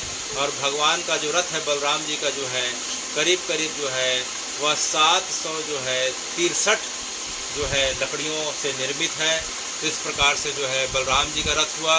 और बलराम जी के साथ जो है हमेशा जो है 9 प्रकार के ऋषि मुनि हैं। उसमें कुछ ऋषि मुनियों का नाम हम सुन लेते हैं। उनमें एक ऋषि का नाम है अंगिरा। क्या नाम है? अंगिरा। एक का नाम है अत्रि। अंगिरा हो गए, अत्रि हो गए, एक हो गए पुला हो गए, और एक हो गए पुलस्त हो गए। पुलस्त जो है रावण के नाना जी। रावण के कौन है? नाना जी। पुला है, पुलस्त है, अंगिरा है, अत्रि है। तो इस प्रकार से जो है बहुत सारे जो है ऋषि जो है बलराम जी के साथ वेदों की ऋचाओं का गान करते हुए चल रहे हैं। और अनेक देवतागण बलराम जी के रथ के साथ चल रहे हैं। और इस प्रकार से जो है रथ जो है थोड़ी देर में प्रारंभ होने वाला है। अब इसके पश्चात जो है सभी भक्तों ने पूछा कि भगवान जो तीसरा रथ दिखाई पड़ रहा है वह सुभद्रा जी का रथ दिखाई पड़ रहा है, कृपया उसके बारे में हमें करके बताएं। तो जो है अब नित्यानंद जी सब जो है औड़िया और जो है गौड़िया और उड़िया भक्तों को लेकर जो है सुभद्रा जी के रथ के पास जाते हैं और बताते हैं कि देखो भई भगवान की जो बहन है सुभद्रा जी, यह उनका रथ है और इस रथ का नाम है दर्प दलन। क्या नाम है? सुभद्रा जी के रथ का नाम क्या है? जो हमारे दर्प का, हमारे अहंकार का, जो हमारे मान का जो हमेशा दलन करती हैं, जिनकी कृपा से हमारे जो अहंकार का जो है समन होता है, वह जो है कृपा करने वाली सुभद्रा जी जिस रथ पे बैठेंगे उस रथ का नाम क्या है? दर्प दलन है। अच्छा, तो सुभद्रा जी जो है आपका जो रथ जो दिखाई पड़ रहा है, अच्छा वह करीब करीब जो है वह करीब करीब जो है 42 फीट की ऊंचाई का दिखाई पड़ रहा है और 42.8 फीट की ऊंचाई का है, 31 फीट की लंबाई का है। और रथ में भी जो है सुभद्रा जी के कितने घोड़े हैं? 4 घोड़े हैं। कितने घोड़े हैं? 4। और लाल रंग के घोड़े हैं। कौन से रंग के? लाल। तो नित्यानंद जी से पूछा कि जो है प्रभु सुभद्रा जी के रथ के घोड़ों का भी नाम है क्या? तो महाप्रभु हंसने लगे, अरे भैया जो है बलभद्र जी के रथ के घोड़ों का नाम है, बलराम जी के रथ का, जगन्नाथ जी के रथ के घोड़ों का नाम है, तो जो है सुभद्रा जी के रथ के घोड़ों का नाम कैसे नहीं होगा? तो उनके घोड़ों का नाम बताइए। तो उनके रथ के घोड़ों का नाम है रोचिक मोचिक। एक का नाम क्या है? रोचिक मोचिक। और दूसरे का नाम क्या हुआ? और एक का नाम है जीता और दूसरे का नाम है अपराजिता। जीता, अपराजिता, रोचिक और मोचिक, ये 4 घोड़े सुभद्रा जी के हैं जो लाल रंग के हैं। और जो है सुभद्रा जी का रथ जो है करीब करीब 593 लकड़ियों के टुकड़ों से बना हुआ है। और सुभद्रा जी का जो रथ जो है, उनका जो रथ का जो सारथी है वह अर्जुन है। कौन है? अर्जुन। अर्जुन है। सुभद्रा जी के रथ के सारथी अर्जुन हो गए, बलराम जी के रथ के सारथी मातली हो गए, और भगवान का रथ का सारथी हो गया दारूक हो गया। कौन हो गया? दारूक हो गए। और सुभद्रा जी की जो रथ की जो ध्वजा लहरा रही है उसे नंदम्बिका कहते हैं। क्या कहते हैं? नंदम्बिका। तो जो ध्वजा लहरा रही है नंदम्बिका है। और सुभद्रा जी के रथ का जो कपड़ा है वह काले रंग का है। कौन से रंग का है? काले रंग का। लाल और काले रंग का। काला जो है रंग जो है किसका प्रतीक है? शक्ति का प्रतीक है। किसका प्रतीक है? शक्ति का प्रतीक है। जब हमारे जीवन की जब काली अंधेरी रात आती है, जब कष्टों की काली अंधेरी रात जो है, दुखों की काली अंधेरी रात आती है, तो सुभद्रा जी की कृपा से जो है उन कष्टों का, उन दुखों का, उन काल रात्रियों का समन होता है, जो नवरात्रि में जो काल रात्रि के रूप में है, और जगन्नाथ जी की यात्रा में सुभद्रा जी के रूप में जो है आज जो है हमारे बीच प्रकट है। तो उनका रथ का जो है जो कपड़ा है, जो वस्त्र है, वह काले रंग का है। वह जीवन की कलुषताओं को, जीवन के कलह को, जीवन की कालिमाओं को इस प्रकार से मिटाते हुए जो है हमें जो है पवित्रता प्रदान करते हुए भगवान के चरणों में स्थान प्रदान करती हैं, वह सुभद्रा जी। तो इस प्रकार से जो है सुभद्रा जी का रथ हुआ, और तीनों रथों को देख के और उनके रथों के बारे में सुन के जो है महाप्रभु के साथ में जो है उड़ीसा के जो भक्त उड़िया भक्त थे, और गौड़ प्रदेश के जो भक्त थे, जो गौड़िया भक्त थे, उनकी प्रसन्नता का ठिकाना नहीं रहा कि महाप्रभु हम तो इतने वर्षों से अपने पूर्वजों से सुनते आ रहे थे कि इस प्रकार के 3 रथ चलते हैं, लेकिन तीनों रथों की विशेषताओं के बारे में आज पता चला। और जो है सुभद्रा जी की जो रथ है, उसकी जो रस्सी है, उसका नाम क्या है? सुभद्रा जी की रस्सी का नाम है स्वर्ण चूर्णा। क्या नाम है? स्वर्ण चूर्णा। और बलराम जी की जो रथ की जो रस्सी खींची जाएगी, उसका नाम क्या है? वासुकी। क्योंकि बलराम जी जो है शेषनाग के अवतार हैं, लक्ष्मण जी हैं शेषनाग के अवतार हैं, शेषनाग वासुकी हैं, तो उनकी रस्सी वासुकी कहलाती है। सुभद्रा जी की जो रथ की रस्सी है स्वर्ण चूर्णा कहलाती है, और भगवान की रथ की रस्सी जो है शंख चूर्णा कहलाती है। और सुभद्रा जी के रथ में 12 पहिए हैं। कितने पहिए हैं? 12। तो 16, 14, 12, 16 पहिए, 14 पहिए, 12 पहिए। अब सबको याद हो गया? क्या क्या नाम है घोड़ों के, बताओ भाई। रोचिक, मोचिक, जीता, प्राजिता, सैव्य, सुग्रीव, तो मेघ पुष्प, मेघ पुष्प बला, और इधर के आदमी है तिब्रा, घोरा, दीर्घा, सुवर्णा। अलग अलग ग्रंथों में 1-2 नाम आगे पीछे हो जाते हैं। स्कंद पुराण में कुछ अलग वर्णन आता है, नारद पुराण में कुछ अलग वर्णन आता है, लेकिन जो है ये सब चारों नाम हैं। और इस प्रकार से जो है अब दोनों भैया और उनकी बहन जो है रथ में बैठ कर चलने वाली हैं। तो जो रथ का जो क्रम चलता है, जो सबसे जो आगे रथ चलता है बलराम जी का। किसका चलता है? बलराम जी। बीच में किसका चलता है? सुभद्रा जी। सुभद्रा मैया का। सबसे पीछे किसका? जगन्नाथ जी का। तो नित्यानंद जी से पूछा, जो है गोविंद ने पूछा कि महाप्रभु आपने जो रथ का क्रम बताया ऐसा क्यों? सामने जो है बलराम जी का रथ है, बीच में सुभद्रा जी का रथ है, और जो है पीछे किसका रथ है? जगन्नाथ जी का रथ है, ऐसा क्यों? तो नित्यानंद जी ने कहा कि जो बलराम जी जो है हमारे जीवों के जो है, हम सब जो जीव जो हैं, हम जितने भी जो मनुष्य रूप में जितने भी हैं, जिस योनि के जितने भी हैं, हम जितने भी जीवों के जो आचार्य हैं, जो जीवाचार्य हैं, कौन है? बलराम जी। कौन है? बलराम जी। भगवान के पास डायरेक्ट जो है प्रवेश नहीं मिल सकता, तो सबसे पहले जो है हमें गुरु की जो है आवश्यकता पड़ती है। तो हम सब जीवों के जो गुरु हैं, जो आचार्य हैं, वो बलराम जी हैं। तो सबसे पहले बलराम जी के रथ का दर्शन करना चाहिए।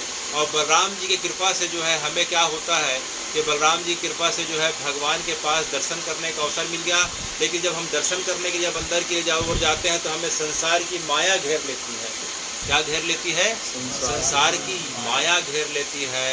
तो जब संसार की मोह माया घेर लेती है, तो हमें भगवान के साथ योग नहीं हो पाया।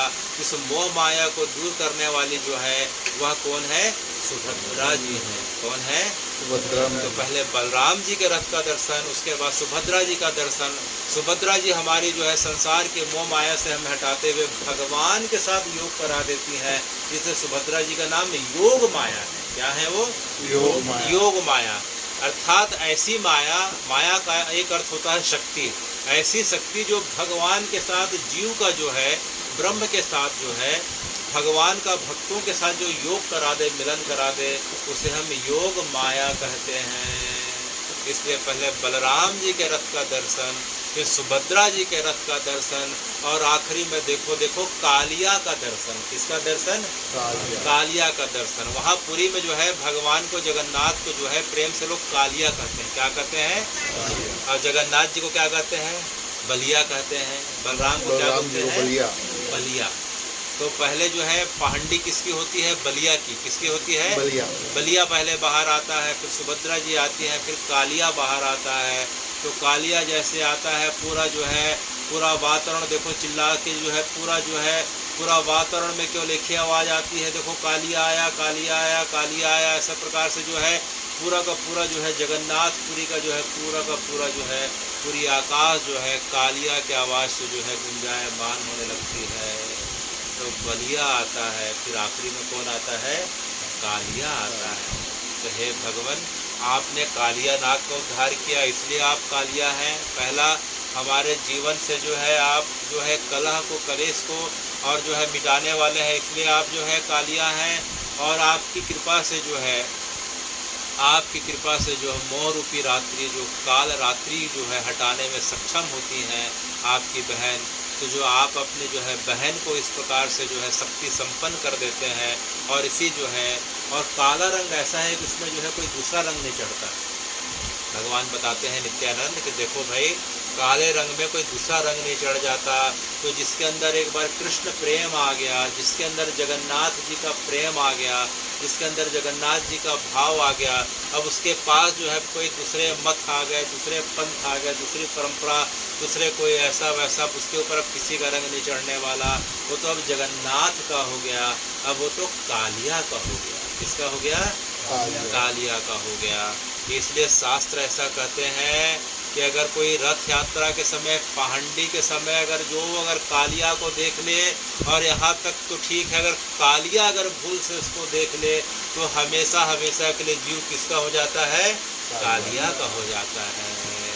इसीलिए पहांडी के समय एक बार जो है कालिया का दर्शन करना चाहिए। लेकिन महाप्रभु एक बात हमें समझ में नहीं आ रही, बोले क्या? अगर आपने कहा कि कोई कालिया का दर्शन कर ले तो उसे जो है और किसी की ज़रूरत नहीं, वो तो कालिया का हो जाता है। लेकिन ये बताइए, किसी की आंखें नहीं है फिर क्या वो देख सकता है क्या? किसी की अगर आंखें नहीं है तो कालिया को देख नहीं सकता। तो महाप्रभु हंसते हुए कहते हैं, ये तो और अच्छी बात हो गई, जिसकी आंखें नहीं है वो नहीं देख सकता तो क्या हुआ? कालिया की तो इतनी बड़ी आंखें हैं, वह कालिया देख लेगा, चिंता मत करो। एक बार बस कालिया के पास चले जाओ। लेकिन महाप्रभु हम कालिया के पास नहीं जा पा रहे हैं, तो फिर कालिया हमें नहीं देखेगा क्या? तो जो है नित्यानंद ने कहा कोई बात नहीं, कालिया के पास अगर नहीं गए तो जोर से जो है कालिया कालिया चिल्ला लो जहाँ बैठे हो, तो कालिया तुम्हें देख लेगा, तुम्हें इस प्रकार से जो है आने जाने के चक्र से मुक्त कर देगा। तो हे भगवान, हम जोर जोर से किसका नाम लेंगे? कालिया कालिया का। तो हे कालिया, हे जगन्नाथ जी, इस प्रकार से जो है आपके लाखों लाखों भक्त आपके पास जाते हैं, आप उनको अपनी विशाल नेत्रों से देखते हुए जो है उन्हें जन्म मरण से मुक्त कर रहे हैं। और जो व्यक्ति जहाँ बैठ के आपको याद कर रहे हैं, आप उनके पास स्वयं पहुँच के, आप जगन्नाथपुरी से स्वयं उस जगह पे पहुँच के जो है उन्हें अपनी कृपा प्रदान कर रहे हैं। ये आपकी महिमा है, ये कालिया की महिमा है। अच्छा, तो जो है अब महाप्रभु ने कहा कि देखो भाई, अब रथ यात्रा प्रारंभ होने वाली है। अच्छा, तो अब रथ यात्रा देखते देखते अब जो है घोषणा होगी कि अब रथ यात्रा प्रारंभ होगी, अब रथ यात्रा चलने वाली है। तब महाप्रभु को अचानक जो है आवेश आ गया कि जो है महाप्रभु को अचानक ख्याल आया, अरे रथ यात्रा चालू होगी। उन्होंने जो है नित्यानंद को बुलाया कि नित्यानंद, रथ यात्रा प्रारंभ होने वाली है क्या? हाँ। कालिया का रथ कहाँ है? भगवान पीछे है। सुभद्रा मैया कहाँ है? बीच में। और बलराम जी कहाँ है? सबसे आगे में है। अच्छा, यह सुनते हैं महाप्रभु एक प्रकार से दौड़ लगाए। इस प्रकार से दौड़ते हुए सामने गए, फिर चक्का लगाते हुए फिर पीछे आते हैं, फिर कालिया के पीछे से आते हुए इस प्रकार से एक पूरा गोल चक्र लगा के देखे कि सब ठीक चल रहा है कि नहीं चल रहा है। बोले महाप्रभु आपकी कृपा से सब व्यवस्था ठीक है। तो महाप्रभु ने कहा कि रथ ऐसे थोड़ी ना चलेगी, रथ के साथ तो जो है हम सब संकीर्तन करते हुए, नृत्य करते हुए, भगवान के पवित्र नाम को उच्चारण करते हुए चलेंगे। तो महाप्रभु हमें क्या करना होगा? तो उन्होंने राय रामानंद को बुलाया और स्वरूप दामोदर को बुलाया, सबको बुलाया। एक काम करो भैया, 7 लोग मेरे पास आके खड़े हो जाओ, अलग अलग टुकड़ियों में। कितने लोग आके खड़े हो जाओ? 7 लोग खड़े हो जाओ। जो गौड़ प्रदेश से आए हैं वो अलग हो जाओ, जो उड़ीसा के लोग हैं अलग हो जाओ। तो जो गौड़ प्रदेश से आए थे, अद्वैताचार्य आए थे, अच्युतानंद आए थे, श्रीवास पंडित आए हुए थे, अच्छा राघोबा पंडित आए थे, ये सब गौड़ प्रदेश से आए थे, ये सब एक जगह खड़े हो गए। और जो है उड़ीसा से कितने लोग हैं, अच्छा इधर आओ, तो नित्यानंद आप खड़े हो जाओ, अच्छा नित्यानंद भी खड़े हो गए। और जो है उनके पास वक्रेश्वर पंडित खड़े हो गए, सार्वभौम खड़े हो गए, मुकुंद खड़े हो गए। देखते देखते जो है 7 लोग जो है अलग अलग खड़े हो गए। तो महाप्रभु ने 7 लोगों के बीच क्या किया कि 7 लोगों के बीच एक जो है एक समूह बना दिया, 7 लोगों का समूह बना दिया। तो प्रत्येक रथ में जो है उन्होंने क्या किया कि 7 लोगों का समूह बना दिया, 7 लोगों का एक समूह बना दिया। प्रत्येक 7 लोगों के साथ 7 लोग और खड़े हुए थे। इस प्रकार से करीब 49-50 लोग का समूह बन गया। तो जो है उन समूह में जो है 4 रथ के सामने खड़े हैं, 4 जो समूह सामने खड़ा हुआ है, एक समूह दाया खड़ा, एक बाया, और जो पिछला जो समूह था वह रथ के पीछे खड़ा है। इस प्रकार से 7 जो समूह में जो लोग बढ़ गए, एक समूह पीछे खड़ा हो गया, एक दाया खड़ा हो गया, एक बाया खड़ा हो गया, और 4 रथ के सामने खड़े हो गए। जो पीछे जो समूह खड़ा हुआ नरहरि दास का था। किसका था? नरहरि दास का था। सामने में अच्युतानंद थे, श्रीवास थे, रघुबा थे। इस प्रकार से सब खड़े हो गए। और भगवान ने सबको क्या किया कि जो है सबको जो है एक एक मृदंग प्रदान कर दिया, 7 लोगों को मृदंग प्रदान कर दिया।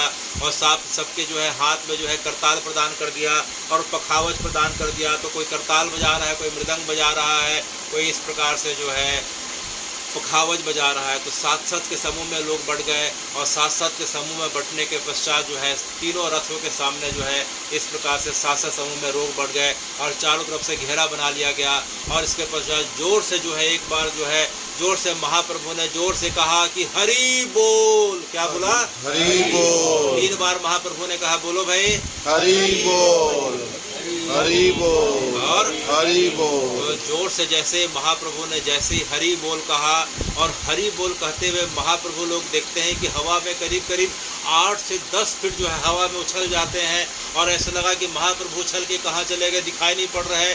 बहुत देर तक महाप्रभु हवा में स्थिर रहे। और अब इसके पश्चात लोगों ने जोर से बोलना चालू किया, हरि बोल हरि बोल हरि बोल। तब दोबारा जब वापसी क्रम में हरि बोल कहा, तब महाप्रभु को देखा कि महाप्रभु वापस आ रहे हैं, वापस आ रहे हैं। महाप्रभु नीचे आते ही जो है तीसरा हरि बोल बोलते ही जो है महाप्रभु नीचे आके जमीन में गिर जाते हैं, अचेत अवस्था पे हो जाते हैं।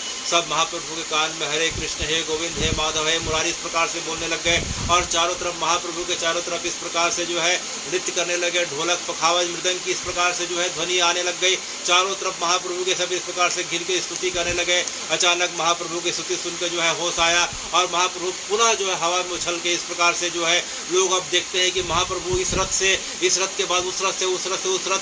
थोड़ी देर में देखते हैं कि एक ही महाप्रभु जो है एक देखते देखते जो है सभी को ये दिखाई पड़ने लगा कि तीनों रथों में महाप्रभु दिखाई पड़ रहे हैं। अच्छा अब इस प्रकार से दिखाई देने लगा कि जितने समूह के लोग हैं सभी को दिखाई देने लगा कि महाप्रभु हमारे साथ नृत्य कर रहे हैं। जितने वहाँ के प्रजा लोग थे सबको दिखाई देने लगा कि जितने प्रजा उतने महाप्रभु। तो देखते देखते महाप्रभु असंख्य रूप धारण कर लेते हैं। जितने जगन्नाथपुरी में जगन्नाथ जी के दर्शन के लोग आते हैं उतने लोगों के बीच महाप्रभु ने अपने स्वरूप को धारण कर लिया। और प्रत्येक व्यक्ति के हाथ को पकड़ के महाप्रभु ने जो है हरि बोल बोलते हुए प्रत्येक व्यक्ति को जगन्नाथ जी के साथ जो है इस प्रकार से उनके रथ यात्रा में शामिल कर लिया। और दूर से राजा प्रताप रुद्र देख रहे थे। कौन देख रहे थे? राजा प्रताप रुद्र देख रहे थे। तो प्रताप रुद्र के मन में बड़ी इच्छा थी कि जो है लोग महाप्रभु को, चैतन्य महाप्रभु को जो है राधा कृष्ण का अवतार कहते हैं, मैं एक आध बार उनका दर्शन कर पाऊंगा क्या। वह इसके पहले 1 वर्ष से लगे हुए थे कि मैं चैतन्य महाप्रभु का दर्शन करूं। तो जो है उन्होंने सार्वभौम भट्टाचार्य को, अपने मंत्री को खबर कराई 1 वर्ष पूर्व कि मैं चैतन्य महाप्रभु का दर्शन करना चाहता हूं, गंभीरा में मेरे दर्शन की व्यवस्था कराओ। तो चैतन्य महाप्रभु ने जो है सार्वभौम भट्टाचार्य को मना कर दिया कि प्रताप रुद्र को जाके मना कर दो कि मैं किसी राजा का जो है मैं दर्शन नहीं करता, सन्यासी काम नहीं कि राजा का दर्शन करे। बोले महाराज आप दर्शन नहीं करोगे कोई बात नहीं, लेकिन वो आपका दर्शन करना चाहता है। बोले मैं राजा का दर्शन नहीं करना चाहता। तो करीब करीब 1 वर्ष बीतने को हो गए, रथ यात्रा का समय आ गया। प्रताप रुद्र की चिंता बढ़ते गई, महाप्रभु को दर्शन करना चाहता था, वह दर्शन नहीं कर पा रहा था। सार्वभौम भट्टाचार्य के पास गया, सार्वभौम भट्टाचार्य नित्यानंद महाप्रभु के पास ले गए। बोले कि जो है राजा का दर्शन कराना बहुत ज़रूरी है, नहीं तो राजा जो है विरह के कारण जो है कहीं पागल मत हो जाए, अपने देह को मत छोड़ दे। तब नित्यानंद ने जो है राजा को बुलाया और राजा को बुलाया, बोले देखो भाई महाप्रभु तो जो है तुमसे मिलना नहीं चाहते, लेकिन एक काम करो, एक काम करो। बोले क्या करो? बोले आज तुम अपने पुत्र को जो है राजा जो है एक काम करो, अपने पुत्र को जो है महाप्रभु के पास भेज दो। बोले अच्छा। तो प्रताप रुद्र ने अपने पुत्र को जो है महाप्रभु के पास भेजा गंभीरा में। महाप्रभु गंभीरा में उस समय रहा करते थे। तो जो है 16 वर्ष का जो बालक था, प्रताप रुद्र का जो लड़का था 16 वर्ष का था। महाप्रभु को जैसे ही देखा, महाप्रभु ने उसे देखा तो महाप्रभु को देखते हुए उसे जो है कृष्ण की जो है अनुभूति होने लग गई। देखो तो कितना सुंदर बालक है, इसके घुंघराले बाल हैं, देखो तो किस प्रकार से इसकी लंबी लंबी नाकें हैं। इस प्रकार से जो है देखते देखते महाप्रभु को प्रताप रुद्र के लड़के में भगवान की अनुभूति होने लग गई। और जो है प्रताप रुद्र के लड़के को देख कर उन्होंने जोर से जो है गले लगा लिया और गले लगाते ही महाप्रभु जो है समाधि की अवस्था पे अचेतन हो गए। यह देख के जो है आसपास के लोग अत्यंत प्रसन्न हो गए। आज महाप्रभु की राजा पे तो कोई कृपा नहीं हुई, लेकिन जो है उसके पुत्र पे कृपा हुई, क्योंकि जो है पुत्र जो है पिता का ही अंश होता है। तो जो है आज मानो जो है पुत्र के माध्यम से महाप्रभु ने किस पे कृपा कर दी? राजा पे कृपा कर दी। जब उनका पुत्र जब जा रहा था तो महाप्रभु ने उसे प्रसाद दिया और अपना उसे बाह्य वस्त्र प्रदान कर दिया। क्या प्रदान कर दिया? जो ऊपर का कपड़ा पहनते थे उसे जो है उसके पुत्र को प्रदान कर दिया। जब प्रताप रुद्र ने देखा कि उनका पुत्र अत्यंत प्रसन्न है, उसे दौड़ते हुए आया। बोले जो है पुत्र हुआ क्या? बोले आज महाप्रभु के जो है आज मैं दर्शन किया, महाप्रभु ने मुझे आलिंगन किया और आलिंगन के साथ या प्रसाद देने के साथ जो है ये वस्त्र दिए। तो जो है उस वस्त्र को जो है राजा जो है देखते ही देखते जो है दंडवत करने लगा। उसकी रानी उसे प्रणाम करी। तब से लेके आज तक जो है उड़ीसा की राज परंपरा में महाप्रभु के द्वारा दिया गया वस्त्र जो है आज भी राजमहल में सुरक्षित है और आज भी उस वस्त्र की जो है उस राज परिवार के द्वारा आज भी जो है पूजा की जाती है। वह महाप्रभु का दिया हुआ जो है बहिर वस्त्र है। इसके पश्चात वह राजा सोचने लगा कि मेरे ऊपर महाप्रभु कब कृपा करेंगे, कब कृपा करेंगे। तब जो है सार्वभौम भट्टाचार्य को फिर जाके बोला। सार्वभौम भट्टाचार्य नित्यानंद महाप्रभु को बोले। तब नित्यानंद महाप्रभु ने सोचा कि जो है इस बार जो है राजा को इस पैसे भी करके महाप्रभु का दर्शन कराया जाए। तो उन्होंने कहा देखो भाई महाप्रभु जो है ऐसे दर्शन नहीं देंगे, तो तुम एक काम करना, रथ यात्रा के समय आ जाना। किस समय आ जाना? रथ यात्रा के समय जब तुम छेरा पहरा करोगे, अर्थात जो है जब झाड़ू लगा लोगे, उसके पश्चात रथ यात्रा प्रारंभ होगी और महाप्रभु का जब संकीर्तन प्रारंभ होगा तब तुम महाप्रभु का दर्शन कर लेना। तब राजा ने कहा बहुत अच्छी बात है। और फिर एक काम करो, और हो सकता है कि जब रथ यात्रा जब चलती है तो चलते चलते रथ यात्रा का जो पहला पड़ाव होता है, वो पहला पड़ाव जो रथ यात्रा जो रुकती है उसे हम बलगंडी कहते हैं। क्या कहते हैं? बलगंडी।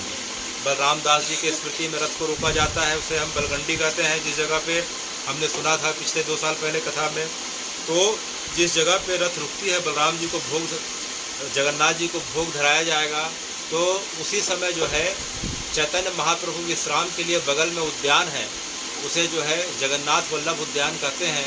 वहाँ जो है महाप्रभु उद्यान में जाकर विश्राम करेंगे और विश्राम करते रहेंगे। तब तुम क्या करना कि राजा को उन्होंने कहा कि तब तक तुम एक काम करो, अभी रथ यात्रा प्रारंभ होने में 1 महीने का समय है, तुम जो है रास पंचाध्यायी का पाठ करना चालू कर दो। किसका पाठ करना चालू कर दो? रास पंचाध्यायी, श्रीमद् भागवत के। अच्छा, रास पंचाध्यायी का पूरा पाठ नहीं कर पाओगे तो एक काम करना, रास पंचाध्यायी का जो मुकुटमणि है गोपी गीत, क्या है? गोपी गीत। गोपी गीत को तुम याद कर लो। बोले अच्छा। तो गोपी गीत को याद कर लेना, प्रताप रुद्र को कहा। और जैसे ही महाप्रभु जो है वल्लभ उद्यान में जाकर विश्राम करते रहेंगे, उनके चरणों को पकड़ के तुम क्या सुना देना उन्हें? गोपी गीत सुना देना। तो राजा तब से जो है गोपी गीत याद करने लगा था और देखते देखते गोपी गीत 19 श्लोक से याद हो गए थे। और देखते देखते रथ यात्रा का दिन आ गया। रथ यात्रा देखते देखते रथ यात्रा प्रारंभ हो जाती है। महाप्रभु जो है रथ यात्रा के समय जोर जोर से संकीर्तन कर रहे हैं और महाप्रभु के संकीर्तन से पूरा आकाश जो है पूरा जो है हरि बोल के जो है इस प्रकार से जो है गुंजायमान होने लगा। और देखते देखते जो है राजा दूर से देख रहा है, राजा जो है दूर से देख रहा है। और राजा जो है जाके तब तक अपना वेश बदल लिया था। क्या किया था? वेश बदल लिया था। उसे जो है सार्वभौम भट्टाचार्य ने कहा कि अब राजा का वेश बदल के जो है रथ यात्रा मत देखना, नहीं तो क्या है, लोग डिस्टर्ब हो जाएंगे और महाप्रभु को पता चलेगा तो रथ यात्रा का आनंद नहीं आएगा। तो क्या करना चाहिए, आप फटे कपड़े चिथड़े कपड़े पहन के आ जाना। तो राजा जो है अपने राजसी वस्त्र को उतार के जो है वेश बदल के फटे कपड़े पहन के आके खड़ा हो गया। और राजा के साथ एक सेवक था, उसका नाम था हरिचंदन। क्या नाम था? हरिचंदन। हरिचंदन नाम का सेवक था। उसके साथ खड़ा हो गया और उसके कंधे में हाथ रख के जो है इस प्रकार से जो है महाप्रभु को देख रहा था। तो बीच बीच में क्या होता था कि महाप्रभु कभी इधर जाते थे, कभी उधर जाते थे। तो कभी राजा इधर होता था, कभी उधर होता था। तो जो है महाप्रभु का जो है गौड़ प्रदेश से जो सेवक था, श्रीवास पंडित थे, गदाधर थे, बाकी लोग खड़े थे। तो उनको बार बार लगता था कि राजा कभी इधर जाता है, कभी उधर जाता था। तो उन्हें समझ में नहीं आया कि राजा है। उन्हें लगा कोई सामान्य व्यक्ति है। एक बार मना करे, दो बार मना करे, भैया तुम जो है बार बार हमें इस प्रकार से विक्षेप मत पैदा करो, तुम कभी इधर आते हो, कभी उधर आते हो, हमें ठीक से महाप्रभु का दर्शन नहीं करने देते हो। लेकिन राजा के मन में इतनी आतुरता थी कि आज महाप्रभु को पूरी तरीके से देख लूँ। बार बार राजा सामने आ जाता था। तो जब उनसे रहा नहीं गया, फिर उन्होंने क्या किया कि महाप्रभु के जो सेवक थे वो राजा को बुलाया और पकड़ के जो है इस प्रकार से एक तमाचा जो है, तो राजा को समझ में नहीं आया। नहीं, राजा को ने उसके सेवक हरिचंदन को एक तमाचा जड़ दिया गया। तो जो सेवक बहुत नाराज़ हुआ, राजा के पास शिकायत किया कि महाराज जो है इन्होंने जो है मेरे को एक तमाचा मार दिया। तो राजा ने कहा चुप, यहाँ जो है नाम मत लेना कि मैं राजा हूँ और तुम मेरे सेवक हो। देखो हम सब महाप्रभु का इस प्रकार से संकीर्तन देख रहे हैं, चुपचाप जो है तुम इस प्रकार से मान के चलो कि महाप्रभु की तुम्हारे ऊपर कृपा हो गई। आज जो है किसी साधु संत की जो है तुम्हारे ऊपर कृपा हो गई। यह बोल के राजा ने उसे जो है हरिचंदन को समझाया। और तब अचानक राजा ने क्या देखा, कि महाप्रभु के रोने के कारण जो है, महाप्रभु के विलाप के कारण, जिस जगह पे महाप्रभु विलाप करते करते जो है हरि बोल करते हुए विलाप कर रहे थे, महाप्रभु के आंसुओं से पूरा जो है ज़मीन का जो है वह ज़मीन जो है वह पूरी गीली हो गई।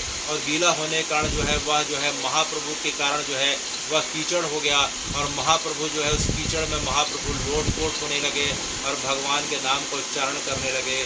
तो यह देख के राजा का मन जो है थोड़ा सा ठिठक गया कि किस प्रकार की अवस्था को प्राप्त हैं। ये वाकई जो है भगवान का अवतार हैं कि कोई संकी पुरुष है कि कोई पागल व्यक्ति है। तो देखते देखते महाप्रभु की अवस्थाओं को देख के राजा के मन में थोड़ा से विकार आने लगे। वह उसके मन में लगा कि कोई पागल व्यक्ति है या कोई इस प्रकार से मानसिक रूप से विक्षिप्त व्यक्ति होगा कि कभी रोता है, कभी हंसता है, कभी ज़मीन में लौटता है, कभी आंसू निकल रहे हैं, कभी किस प्रकार से कर रहा है। तो जो है बोले इसको देखने के बजाय मैं जगन्नाथ जी के रथ की तरफ देखूं। तो राजा जो है चैतन्य महाप्रभु की तरफ जो है अपनी जो है आँखों को हटा के जो है महाप्रभु की, जगन्नाथ महाप्रभु की रथों को देखने लगा। जगन्नाथ महाप्रभु के रथ को देखा, फिर बलभद्र जी के रथ को देखा। फिर अचानक दिखता है कि जगन्नाथ महाप्रभु की जो रथ है, थोड़ी देर में जगन्नाथ महाप्रभु दिखाई दिए। अचानक देखता है कि जगन्नाथ महाप्रभु उस जगह से हट गए, उस जगह पे चैतन्य महाप्रभु बैठे हुए हैं। राजा को समझ में नहीं आया, अपने आँखों को फिर से देखा कि मैं ठीक से देख रहा हूँ कि नहीं। तो देखा है कि उस जगह पे जगन्नाथ महाप्रभु नहीं, उस जगह पे कालिया नहीं, उस जगह पे तो चैतन्य महाप्रभु बैठे हैं। तो अचानक नीचे की तरफ देखा तो नीचे देखा जगन्नाथ जी नृत्य कर रहे हैं। ऊपर देखा चैतन्य महाप्रभु, फिर नीचे देखा जगन्नाथ जी, ऊपर देखा चैतन्य महाप्रभु। से कुछ समझ में नहीं आया। फिर जाके पास में देखता है, अब जाके पास में देखता है ऊपर रथ में जो है जगन्नाथ जी है, नीचे में जो है बलभद्र जी है। थोड़ी देर में फिर जाके पास में देखता है, उसे कुछ समझ में नहीं आया कि वही बलभद्र जो है चैतन्य महाप्रभु हो गए, वही थोड़ी देर में बलभद्र हो गए, वही जो है जगन्नाथ हो जाते हैं, वही चैतन्य महाप्रभु हो जाते हैं। उसे कुछ समझ में नहीं आया।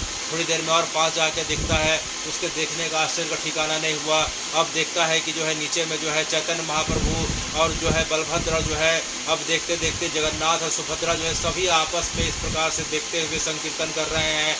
कभी जो है चैतन्य महाप्रभु को जगन्नाथ जी गले लगा रहे हैं, कभी जो है जगन्नाथ जी को जो है महाप्रभु गले लगा रहे हैं, कभी चैतन्य महाप्रभु बलभद्र जी को गले लगा रहे हैं। इस प्रकार से तीनों भाई बहन महाप्रभु को गले लगा रहे हैं। अब देखते देखते राजा को समझ में आ गया कि चैतन्य महाप्रभु जो है कोई हाड़ मांस के व्यक्ति नहीं, ये तो साक्षात जो है हरि कृष्ण है। यह देखते उसका भाव बदल गया और जोर जोर से चिल्लाने लगा, हाँ महाप्रभु, हाँ महाप्रभु। और देखते देखते राजा अचेत हो गया। इतने में सार्वभौम भट्टाचार्य ने देख लिया कि राजा जो भिखारी के कपड़ों में जो है, चिथड़े कपड़ों में है, ये जो है महाप्रभु के वास्तविक जो है दर्शन कर लिया। उसे जो है तुरंत जो है महाप्रभु जो है सार्वभौम भट्टाचार्य ने कहा कि राजा को पकड़ के उद्यान की तरफ ले जाओ। तो जो है राजा को पकड़ के जो है इस प्रकार से उद्यान के जो है नीचे जो है लेटा दिया गया। तब तक जो है दोपहर का जो है समय हो गया था। तब तक रथ जो है बलगंडी में आके रुक गई और महाप्रभु का रथ रुक जाता है और चैतन्य महाप्रभु जो है अब अपने सेवकों के साथ जो है जगन्नाथ वल्लभ उद्यान में आके जो है विश्राम के लिए आ जाते हैं। तो महाप्रभु पेड़ के नीचे जो है सुस्ता रहे हैं और उनके भक्त जो है उनको जो है पंखा कर रहे हैं, कोई उनके जो है पैर दबा रहा है, कोई उनके जो है हाथ पैर की मालिश कर रहा है। महाप्रभु नृत्य के कारण निढाल हो गए हैं और बार बार जो है केवल हरे कृष्ण बुदबुदा रहे हैं और इधर जो है राजा जो है उधर निढाल होकर पड़ा हुआ है। तभी सार्वभौम भट्टाचार्य ने राजा के कान में कहा कि देखो महाप्रभु जो है इस जगह के विश्राम कर रहे हैं, अभी यही अवसर है जाकर तुम महाप्रभु का तुम जो है साक्षात दर्शन कर लो। बोले मैं कैसे करूँगा? बोले महाप्रभु इस समय समाधि की अवस्था पे हैं, वे मन ही मन बुदबुदा रहे हैं, हे कृष्ण हे गोविंद हे माधव। तुम जाके उनके चरणों में गिर जाओ और चरणों को पकड़ के जो है केवल और केवल गोपी गीत को जाके उन्हें सुना दो। क्या सुना दो? गोपी गीत। तो जो है राजा जो है दौड़ता हुआ जाता है, वल्लभ जानकी वल्लभ उद्यान है उस जगह पे जाता है। महाप्रभु लेटे हुए हैं, उनके एक दो भक्त उनको पंखा कर रहे हैं। महाप्रभु जो है अचेतन अवस्था पे जो है जगन्नाथ जी को हे कृष्ण हे गोविंद हे माधव करते हुए जो है उनकी सांसें धीरे धीरे चल रही है और प्रताप रूप दौड़ते हुए जाता है और महाप्रभु के चरणों में गिर जाता है और महाप्रभु के चरणों में गिरने के पश्चात जो है गोपी गीत का प्रारंभ कर देता है। क्या है पहला श्लोक?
ऋषभते वयं रक्षिता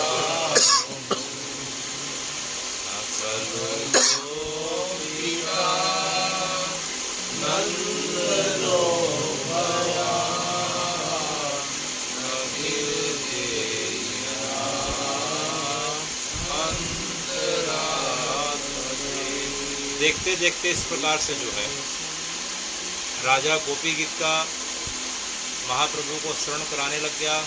देखते देखते महाप्रभु के शरीर में स्पंदन होने लग गए। देखते देखते महाप्रभु की सांसें वापस आने लग गई। महाप्रभु की सांस जो है इस प्रकार से स्थिर हो गई थी।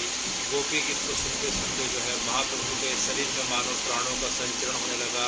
महाप्रभु का शरीर जो है धीरे धीरे कांपने लगा। धीरे धीरे उनके एक एक अंग पुलकित होने लग गए, उनके एक एक रोम खड़े होने लग गए। देखते देखते महाप्रभु की आंखों से अश्रुओं की धार बहने लगी।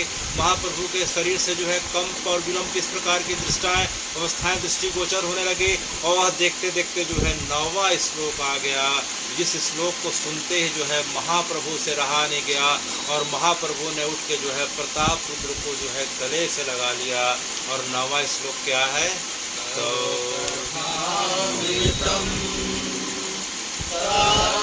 जीवनम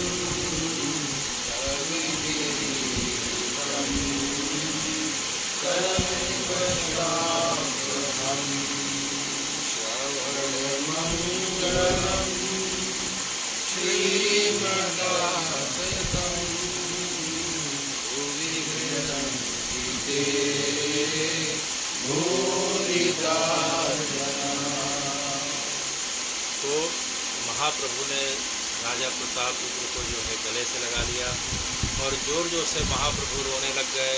यह कौन है राय रामानंद, यह कौन है विशाखा, यह कौन है चित्रा, यह कौन है। इस प्रकार से जब महाप्रभु का रुदन बढ़ने लगा तब लोगों ने समझा कि आज महाप्रभु के इस जो है गजपति पे, इस प्रताप रुद्र पे आज वास्तविक कृपा हो गई है कि महाप्रभु को आज इसने जो है आज गोपी गीत के माध्यम से और अपनी जो है सेवा के माध्यम से आज जो है इस राजा ने रिझा लिया। तो महाप्रभु से परिचय कराते हुए जो है उन्होंने कहा कि महाप्रभु यह जो है यह आपका दास है। तब राजा ने कहा नहीं नहीं महाप्रभु, मैं आपका दास नहीं, मैं आपके दासों के दासों के दासों का दास हूँ। महाप्रभु मेरे में इतना सामर्थ्य नहीं कि मैं आपके चरणों का दास हो सकूँ। ये तो आपके जो अनन्य जो दासों के जो दास हैं उनकी मैं चरणों की धूली हूँ। महाप्रभु मेरे ऊपर कृपा करें, मेरे ऊपर कृपा करें। तब महाप्रभु ने राजा के जो है इस प्रकार से सिर पे हाथ फेरा। तो राजा ने जैसे इन आँखों को उठाया तो देखता है कि उस जगह पे साक्षात उस जगह पे जगन्नाथ महाप्रभु विराजे हुए हैं। दोबारा फिर देखा तो चैतन्य महाप्रभु का दर्शन किया तो उसे समझ में आ गया कि चैतन्य महाप्रभु में और जगन्नाथ जी में कोई भेद नहीं है। वह उनके चरणों को पकड़ के बार बार जो है उनसे जो है उनके चरणों की भक्ति को जो है याचना करने लगा। महाप्रभु ने कहा कि अरे प्रताप रुद्र, तुमने तो आज जो है आज मेरे विरह को, इतने दिनों के विरह को आज तुमने जो है आज मैंने विरह को शांत किया है। तूने मुझे आज गोपी गीत का जो है पाठ जो है सुनाया है। इस संसार का सबसे बड़ा दाता जो है अरे प्रताप रुद्र तो आज तो तू है, क्योंकि गोपी गीत का जो श्लोक है भुवि गिणन्ति ते भूरिदा जना। इस संसार के सबसे बड़े दाता और दानी कौन कहे गए हैं? जो भगवान की कथा सुनाते हैं, जो भगवान की कथा को मात्र और मात्र भगवान की प्रसन्नता के लिए सुनते हैं और सुनाते हैं। भगवान उन्हें अपने स्वयं शब्दों में गोपी गीत में क्या कहते हैं? भुवि गिणन्ति ते भूरिदा जना। तो जो है अरे प्रताप रुद्र जो है तो संसार का सबसे बड़ा दाता है। तूने तो आज मुझे भगवान के नाम का जो है दान किया है। भगवान की कथा को सुना के तूने मेरे विरह ताप को शांत किया है। आज से जो है तू जो कहेगा वही होगा। तो भगवान मुझे कुछ नहीं चाहिए, मुझे आपके चरणों की प्रेमा भक्ति चाहिए। तब से लेके आज तक जो पुरी के राजा हैं जो हम कल देखे होंगे, तब से जो है उस महाप्रभु के जो है कृपा के पात्र बने हुए हैं। वहाँ के राजा गजपति कहलाते हैं। तो उनकी परंपरा में जो राजा प्रताप रुद्र जो अभी जो उन्होंने महाप्रभु की जो है इस प्रकार की प्रेमा भक्ति पाई, वे जो है 500 वर्ष पूर्व प्रकट हुए थे। और वह राजा प्रताप रुद्र कौन है? वह राजा प्रताप रुद्र जो है इंद्रदम्युन है। कौन है? जिस प्रकार से चैतन्य महाप्रभु साक्षात जगन्नाथ राधा कृष्ण के रूप में है, उसी प्रकार से राजा प्रताप रुद्र जो है इंद्रदम्युन है और उनकी पत्नी जो है गुंडिचा के स्वरूप में है। भगवान के भक्तों का कभी जो है विनाश नहीं होता, ना में भक्ता प्रचंती। भगवान गीता जी में कहते हैं कि भगवान के भक्तों का विनाश नहीं होता। बार बार भगवान के साथ उनके भक्तों का जो है धरती पे आना और जाना चलते रहता है। जिस प्रकार से भगवान बार बार आते हैं, भगवान के साथ राय रामानंद ललिता के रूप में है, जो है स्वरूप दामोदर विशाखा के रूप में है। नित्यानंद बलराम जी का अवतार है। नित्यानंद किसके अवतार है? बलराम। भगवान के साथ जो है कृष्ण के साथ बलराम है, उसी प्रकार चैतन्य महाप्रभु के साथ नित्यानंद है। और श्रीवास ठाकुर जो है वे नारद जी के अवतार हैं। किसके अवतार हैं? नारद जी के अवतार हैं। और अदिताचार्य जो हैं वे शंकर जी और जो है श्रीहरि के जो है मिलित स्वरूप कहे गए हैं। तो इस प्रकार से जो है भगवान और उनके भक्तों का कभी जो है नाश नहीं होता। वे जो है समय समय पे धराधाम पे हम सब की भक्ति बढ़ाने के लिए, हम सब के भाव को मजबूत करने के लिए इस प्रकार से प्रकट होते हैं। तब देखते देखते दोपहर का समय आ गया और महाप्रसादी आ गई। क्या आ गई? महाप्रसादी आ गई। तो प्रताप रुद्र को भगवान ने अपने हाथ से कहा कि प्रताप रुद्र जो है तुम महाप्रसाद को ग्रहण करो। उसी समय हरिचंदन का चेहरा देखने लायक था। हरिचंदन को जो है उनके भक्तों के द्वारा आज पिटाई की गई थी। हरिचंदन थोड़ा दुखी था, बोले भगवान जो है मैं आज प्रसाद खाने की इच्छा नहीं है। तो जो है राजा ने कहा, अरे हरिचंदन, यह प्रसाद नहीं है तो महाप्रसाद है। बोले प्रभु महाप्रसाद क्या होता है? बोले महाप्रसाद तो जो है कोई ना भी सुन ले, अगर दर्शन कर ले तो जो है उसका कल्याण हो जाता है। हरिचंदन ने कहा कि प्रभु महाप्रसाद क्या है?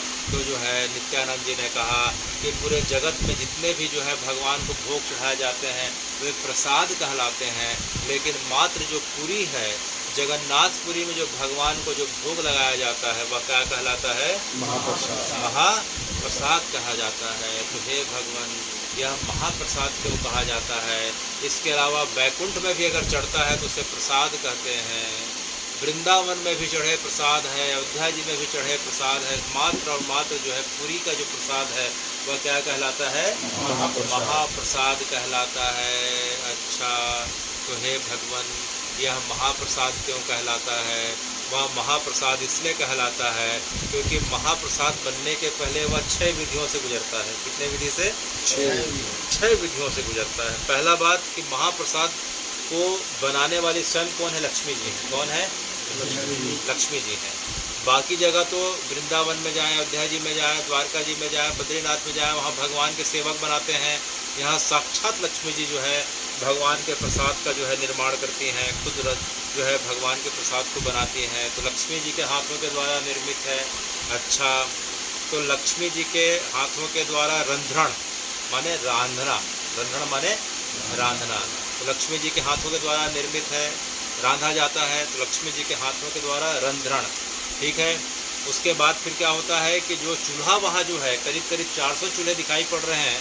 400 जो चूल्हे हैं वो मिट्टी के चूल्हे हैं और उसमें लकड़ी है और आग जो है, जो आग जो होती है, जो रंध्रण की जो क्रिया होती है, जो चूल्हे में जो आग लगाई जाती है, तो आग आज से नहीं अनंत काल से वहाँ जो है अग्नि प्रज्वलित है। उसी अग्नि प्रज्वलित से, उसी अग्नि से जो है आग का जो है एक हिस्सा को लेके जो है चूल्हे को प्रज्वलित किया जाता है और ऐसी भावना की जाती है कि लक्ष्मी जी जो है इस मंत्र के माध्यम से जो है उस चूल्हे में अग्नि प्रज्वलित कर रही हैं। तो जो पूरा का पूरा जगन्नाथ जी की जो रसोई दिखाई पड़ रही है, उस रसोई के जो है नीचे अगर देखा जाए तो श्री यंत्र स्थापित है। क्या स्थापित है? तो श्री यंत्र स्थापित होने के कारण उस जगह की महिमा और ऊर्जा बढ़ जाती है। इससे जो है वह जगह लक्ष्मी जी के द्वारा वहाँ विष्णु अग्नि का जो है संधान किया जाता है और रंध्रण किया जाता है। और चूल्हा जो श्री यंत्र में स्थापित है, और चूल्हा जो है कमल के आकार का है। किसके आकार का है? कमल के आकार का है। अष्टदल कमल का जो आकार होता है उसके आकार का है। और चूल्हा मिट्टी का बना हुआ है, उसमें जो है मिट्टी की हांडी है। और कितनी हांडी रहती है? 9 हांडी रहती है। कितनी हांडी है? 9 हांडी है। और ऊपर की हांडी का जो है भात पहले पकता है, नीचे के हांडी का भात सबसे आखिरी में पकता है। तो जो है लक्ष्मी जी के द्वारा रंध्रण, उसके बाद जो है प्रोक्षण, उसके बाद क्या होता है? प्रोक्षण किया जाता है। चावल को माड़ को जो नीचे उतारते हैं लक्ष्मी जी के द्वारा प्रोक्षण, श्रीयंत्र के द्वारा जो है पूरा का पूरा वहाँ का जो है बेस पूरा निर्मित है। इसके बाद जो है नरसिंह मंत्र के द्वारा जो है नरसिंह मंत्र, और चौथा जो है गोपाल मंत्र के द्वारा भगवान का आह्वान किया जाता है। कौन से मंत्र के द्वारा? नरसिंह मंत्र और गोपाल मंत्र के द्वारा भगवान का आह्वान किया जाता है। भोजन की शुद्धता के लिए भगवान को और सभी देवी देवताओं को जो है आह्वान किया जाता है। उसके पश्चात 5वें क्रम में आता है कि जब ये पूरे भोजन बन जाते हैं तो पूरे के पूरे वहाँ जो जितने पंडा होते हैं सब भोजन को जो है क्या करते हैं? पीठ में रख के, कहाँ जितने भोजन रहते हैं, भोजन के एक हिस्से को नहीं, जितनी भी हांडी रहती है सब जो है जगन्नाथ जी के पास ले जाई जाती है। तो फिर जगन्नाथ जी के पास जाके निवेदन, जगन्नाथ जी के पास जाके निवेदन किया जाता है 5वें क्रम में। फिर जगन्नाथ जी जब जब सब भोग पा जाते हैं तो फिर 6वें में जो है विमला देवी को भोग लगाया जाता है। किसको? विमला देवी को समर्पण। तो ये 6 प्रक्रिया से जो है जगन्नाथ जी का प्रसाद गुजरता है कि विष्णु अग्नि से जो है रंध्रण, फिर प्रोक्षण श्रीयंत्र वाले चूल्हे में, उसके बाद जो है गोपाल मंत्र और नरसिंह मंत्र से आह्वान, फिर भगवान को जो है निवेदन, उसके बाद जो है विमला देवी को फिर आखिरी में जो है समर्पण। तो ये जो 6 प्रक्रियाओं से गुजरने के कारण जो है वहाँ का प्रसाद क्या कहलाता है? महाप्रसाद कहलाता है। और महाप्रसाद की महिमा ऐसी है जो है नित्यानंद जी बताते हैं कि औड़िया और गौड़िया भक्तों को कि महाप्रसाद जो है भगवान का कभी जूठा नहीं होता। महाप्रसाद जो है भगवान को जूठे हाथ से भी लेके कोई व्यक्ति चख के बोलता है कि जो है मुझे भी चाहिए, फिर जो है दाल को चखा, चावल को चखा, सब्जी को चखा। जूठे हाथ से चखने के बाद भी वहाँ जो है महाप्रसाद को जूठा नहीं माना जाता। यहाँ तक कि कोई व्यक्ति जो है खा के छोड़ देता है तो उसके ऊपर कोई दूसरा व्यक्ति लेके खा लेता है, जूठा नहीं कहलाता। इसी प्रकार से जो है वहाँ पशु पक्षी भी उसको ले और व्यक्ति भी खा ले तो उसे जूठा नहीं माना जाता, क्योंकि जगन्नाथ जी के महाप्रसाद ऐसा है कि जूठा कभी नहीं माना जाता। और यहाँ तक कि सूखने के पश्चात जो रोज़ का रोज़ जो है प्रसाद जो बच जाता है उसे सुखा लिया जाता है। क्या कर लिया जाता है? सुखाने के बाद जो है उसे पैकेट में रख के जो है उसे क्या कर लिया जाता है? सूखा प्रसाद जगन्नाथ जी का जो है पैकेट में रख के पूरे भारत भर नहीं पूरे विश्व में वितरित किया जाता है। उसे जगन्नाथ जी का महाप्रसाद या निर्माल्य कहते हैं। क्या कहते हैं? निर्माल्य कहते हैं। इसलिए हमारे शास्त्रों में क्या आज्ञा है कि हमें जीवन में जो है एक बार 3 चीज़ों को धारण करना चाहिए। क्या क्या? जगन्नाथ जी का निर्माल्य या महाप्रसाद, दूसरा गंगा जी का जल और तीसरा ब्रज रज। तो रोज़ कोई धारण करे तो उसकी महिमा ही अलग है। ब्रज रज बड़ा आसान है, सबके पास गोपी चंदन है, यहाँ भी रखे हुए हैं। गोपी चंदन को रोज़ शरीर को जो है कोई माथे पे, कोई अपने शरीर के अंगों में लगा ले। जगन्नाथ जी का निर्माल्य सूखा जो है मिलता है, वो कभी ख़राब नहीं होता। उसे रोज़ जो है एक प्रसाद के रूप में जो है एक दाने के रूप में कोई ग्रहण कर ले। और रोज़ जो है गंगा जल, तो जो है शास्त्र आज्ञा करते हैं कि 3 जो है हमें ग्रहण करना चाहिए। क्या क्या ग्रहण करना चाहिए? ये साक्षात भगवान का स्वरूप ही बताया गया है। तो इस प्रकार से हम देखते हैं कि जगन्नाथ जी की रथ यात्रा का प्रारंभ हो चुका है। जगन्नाथ जी आज जो है अपनी मौसी के घर अर्थात गुंडीचा पहुंच चुके हैं। और जगन्नाथ जी अभी जो है 8 दिन वहीं रहने वाले हैं, 10वीं तक रहेंगे। कब तक रहेंगे? 10वीं को फिर जगन्नाथ जी की वापसी की यात्रा होगी। तो इन 8 दिनों में जो है गुंडीचा में जो है बड़ा उत्सव का माहौल है। वृंदावन की पूरी लीलाएं होने वाली हैं।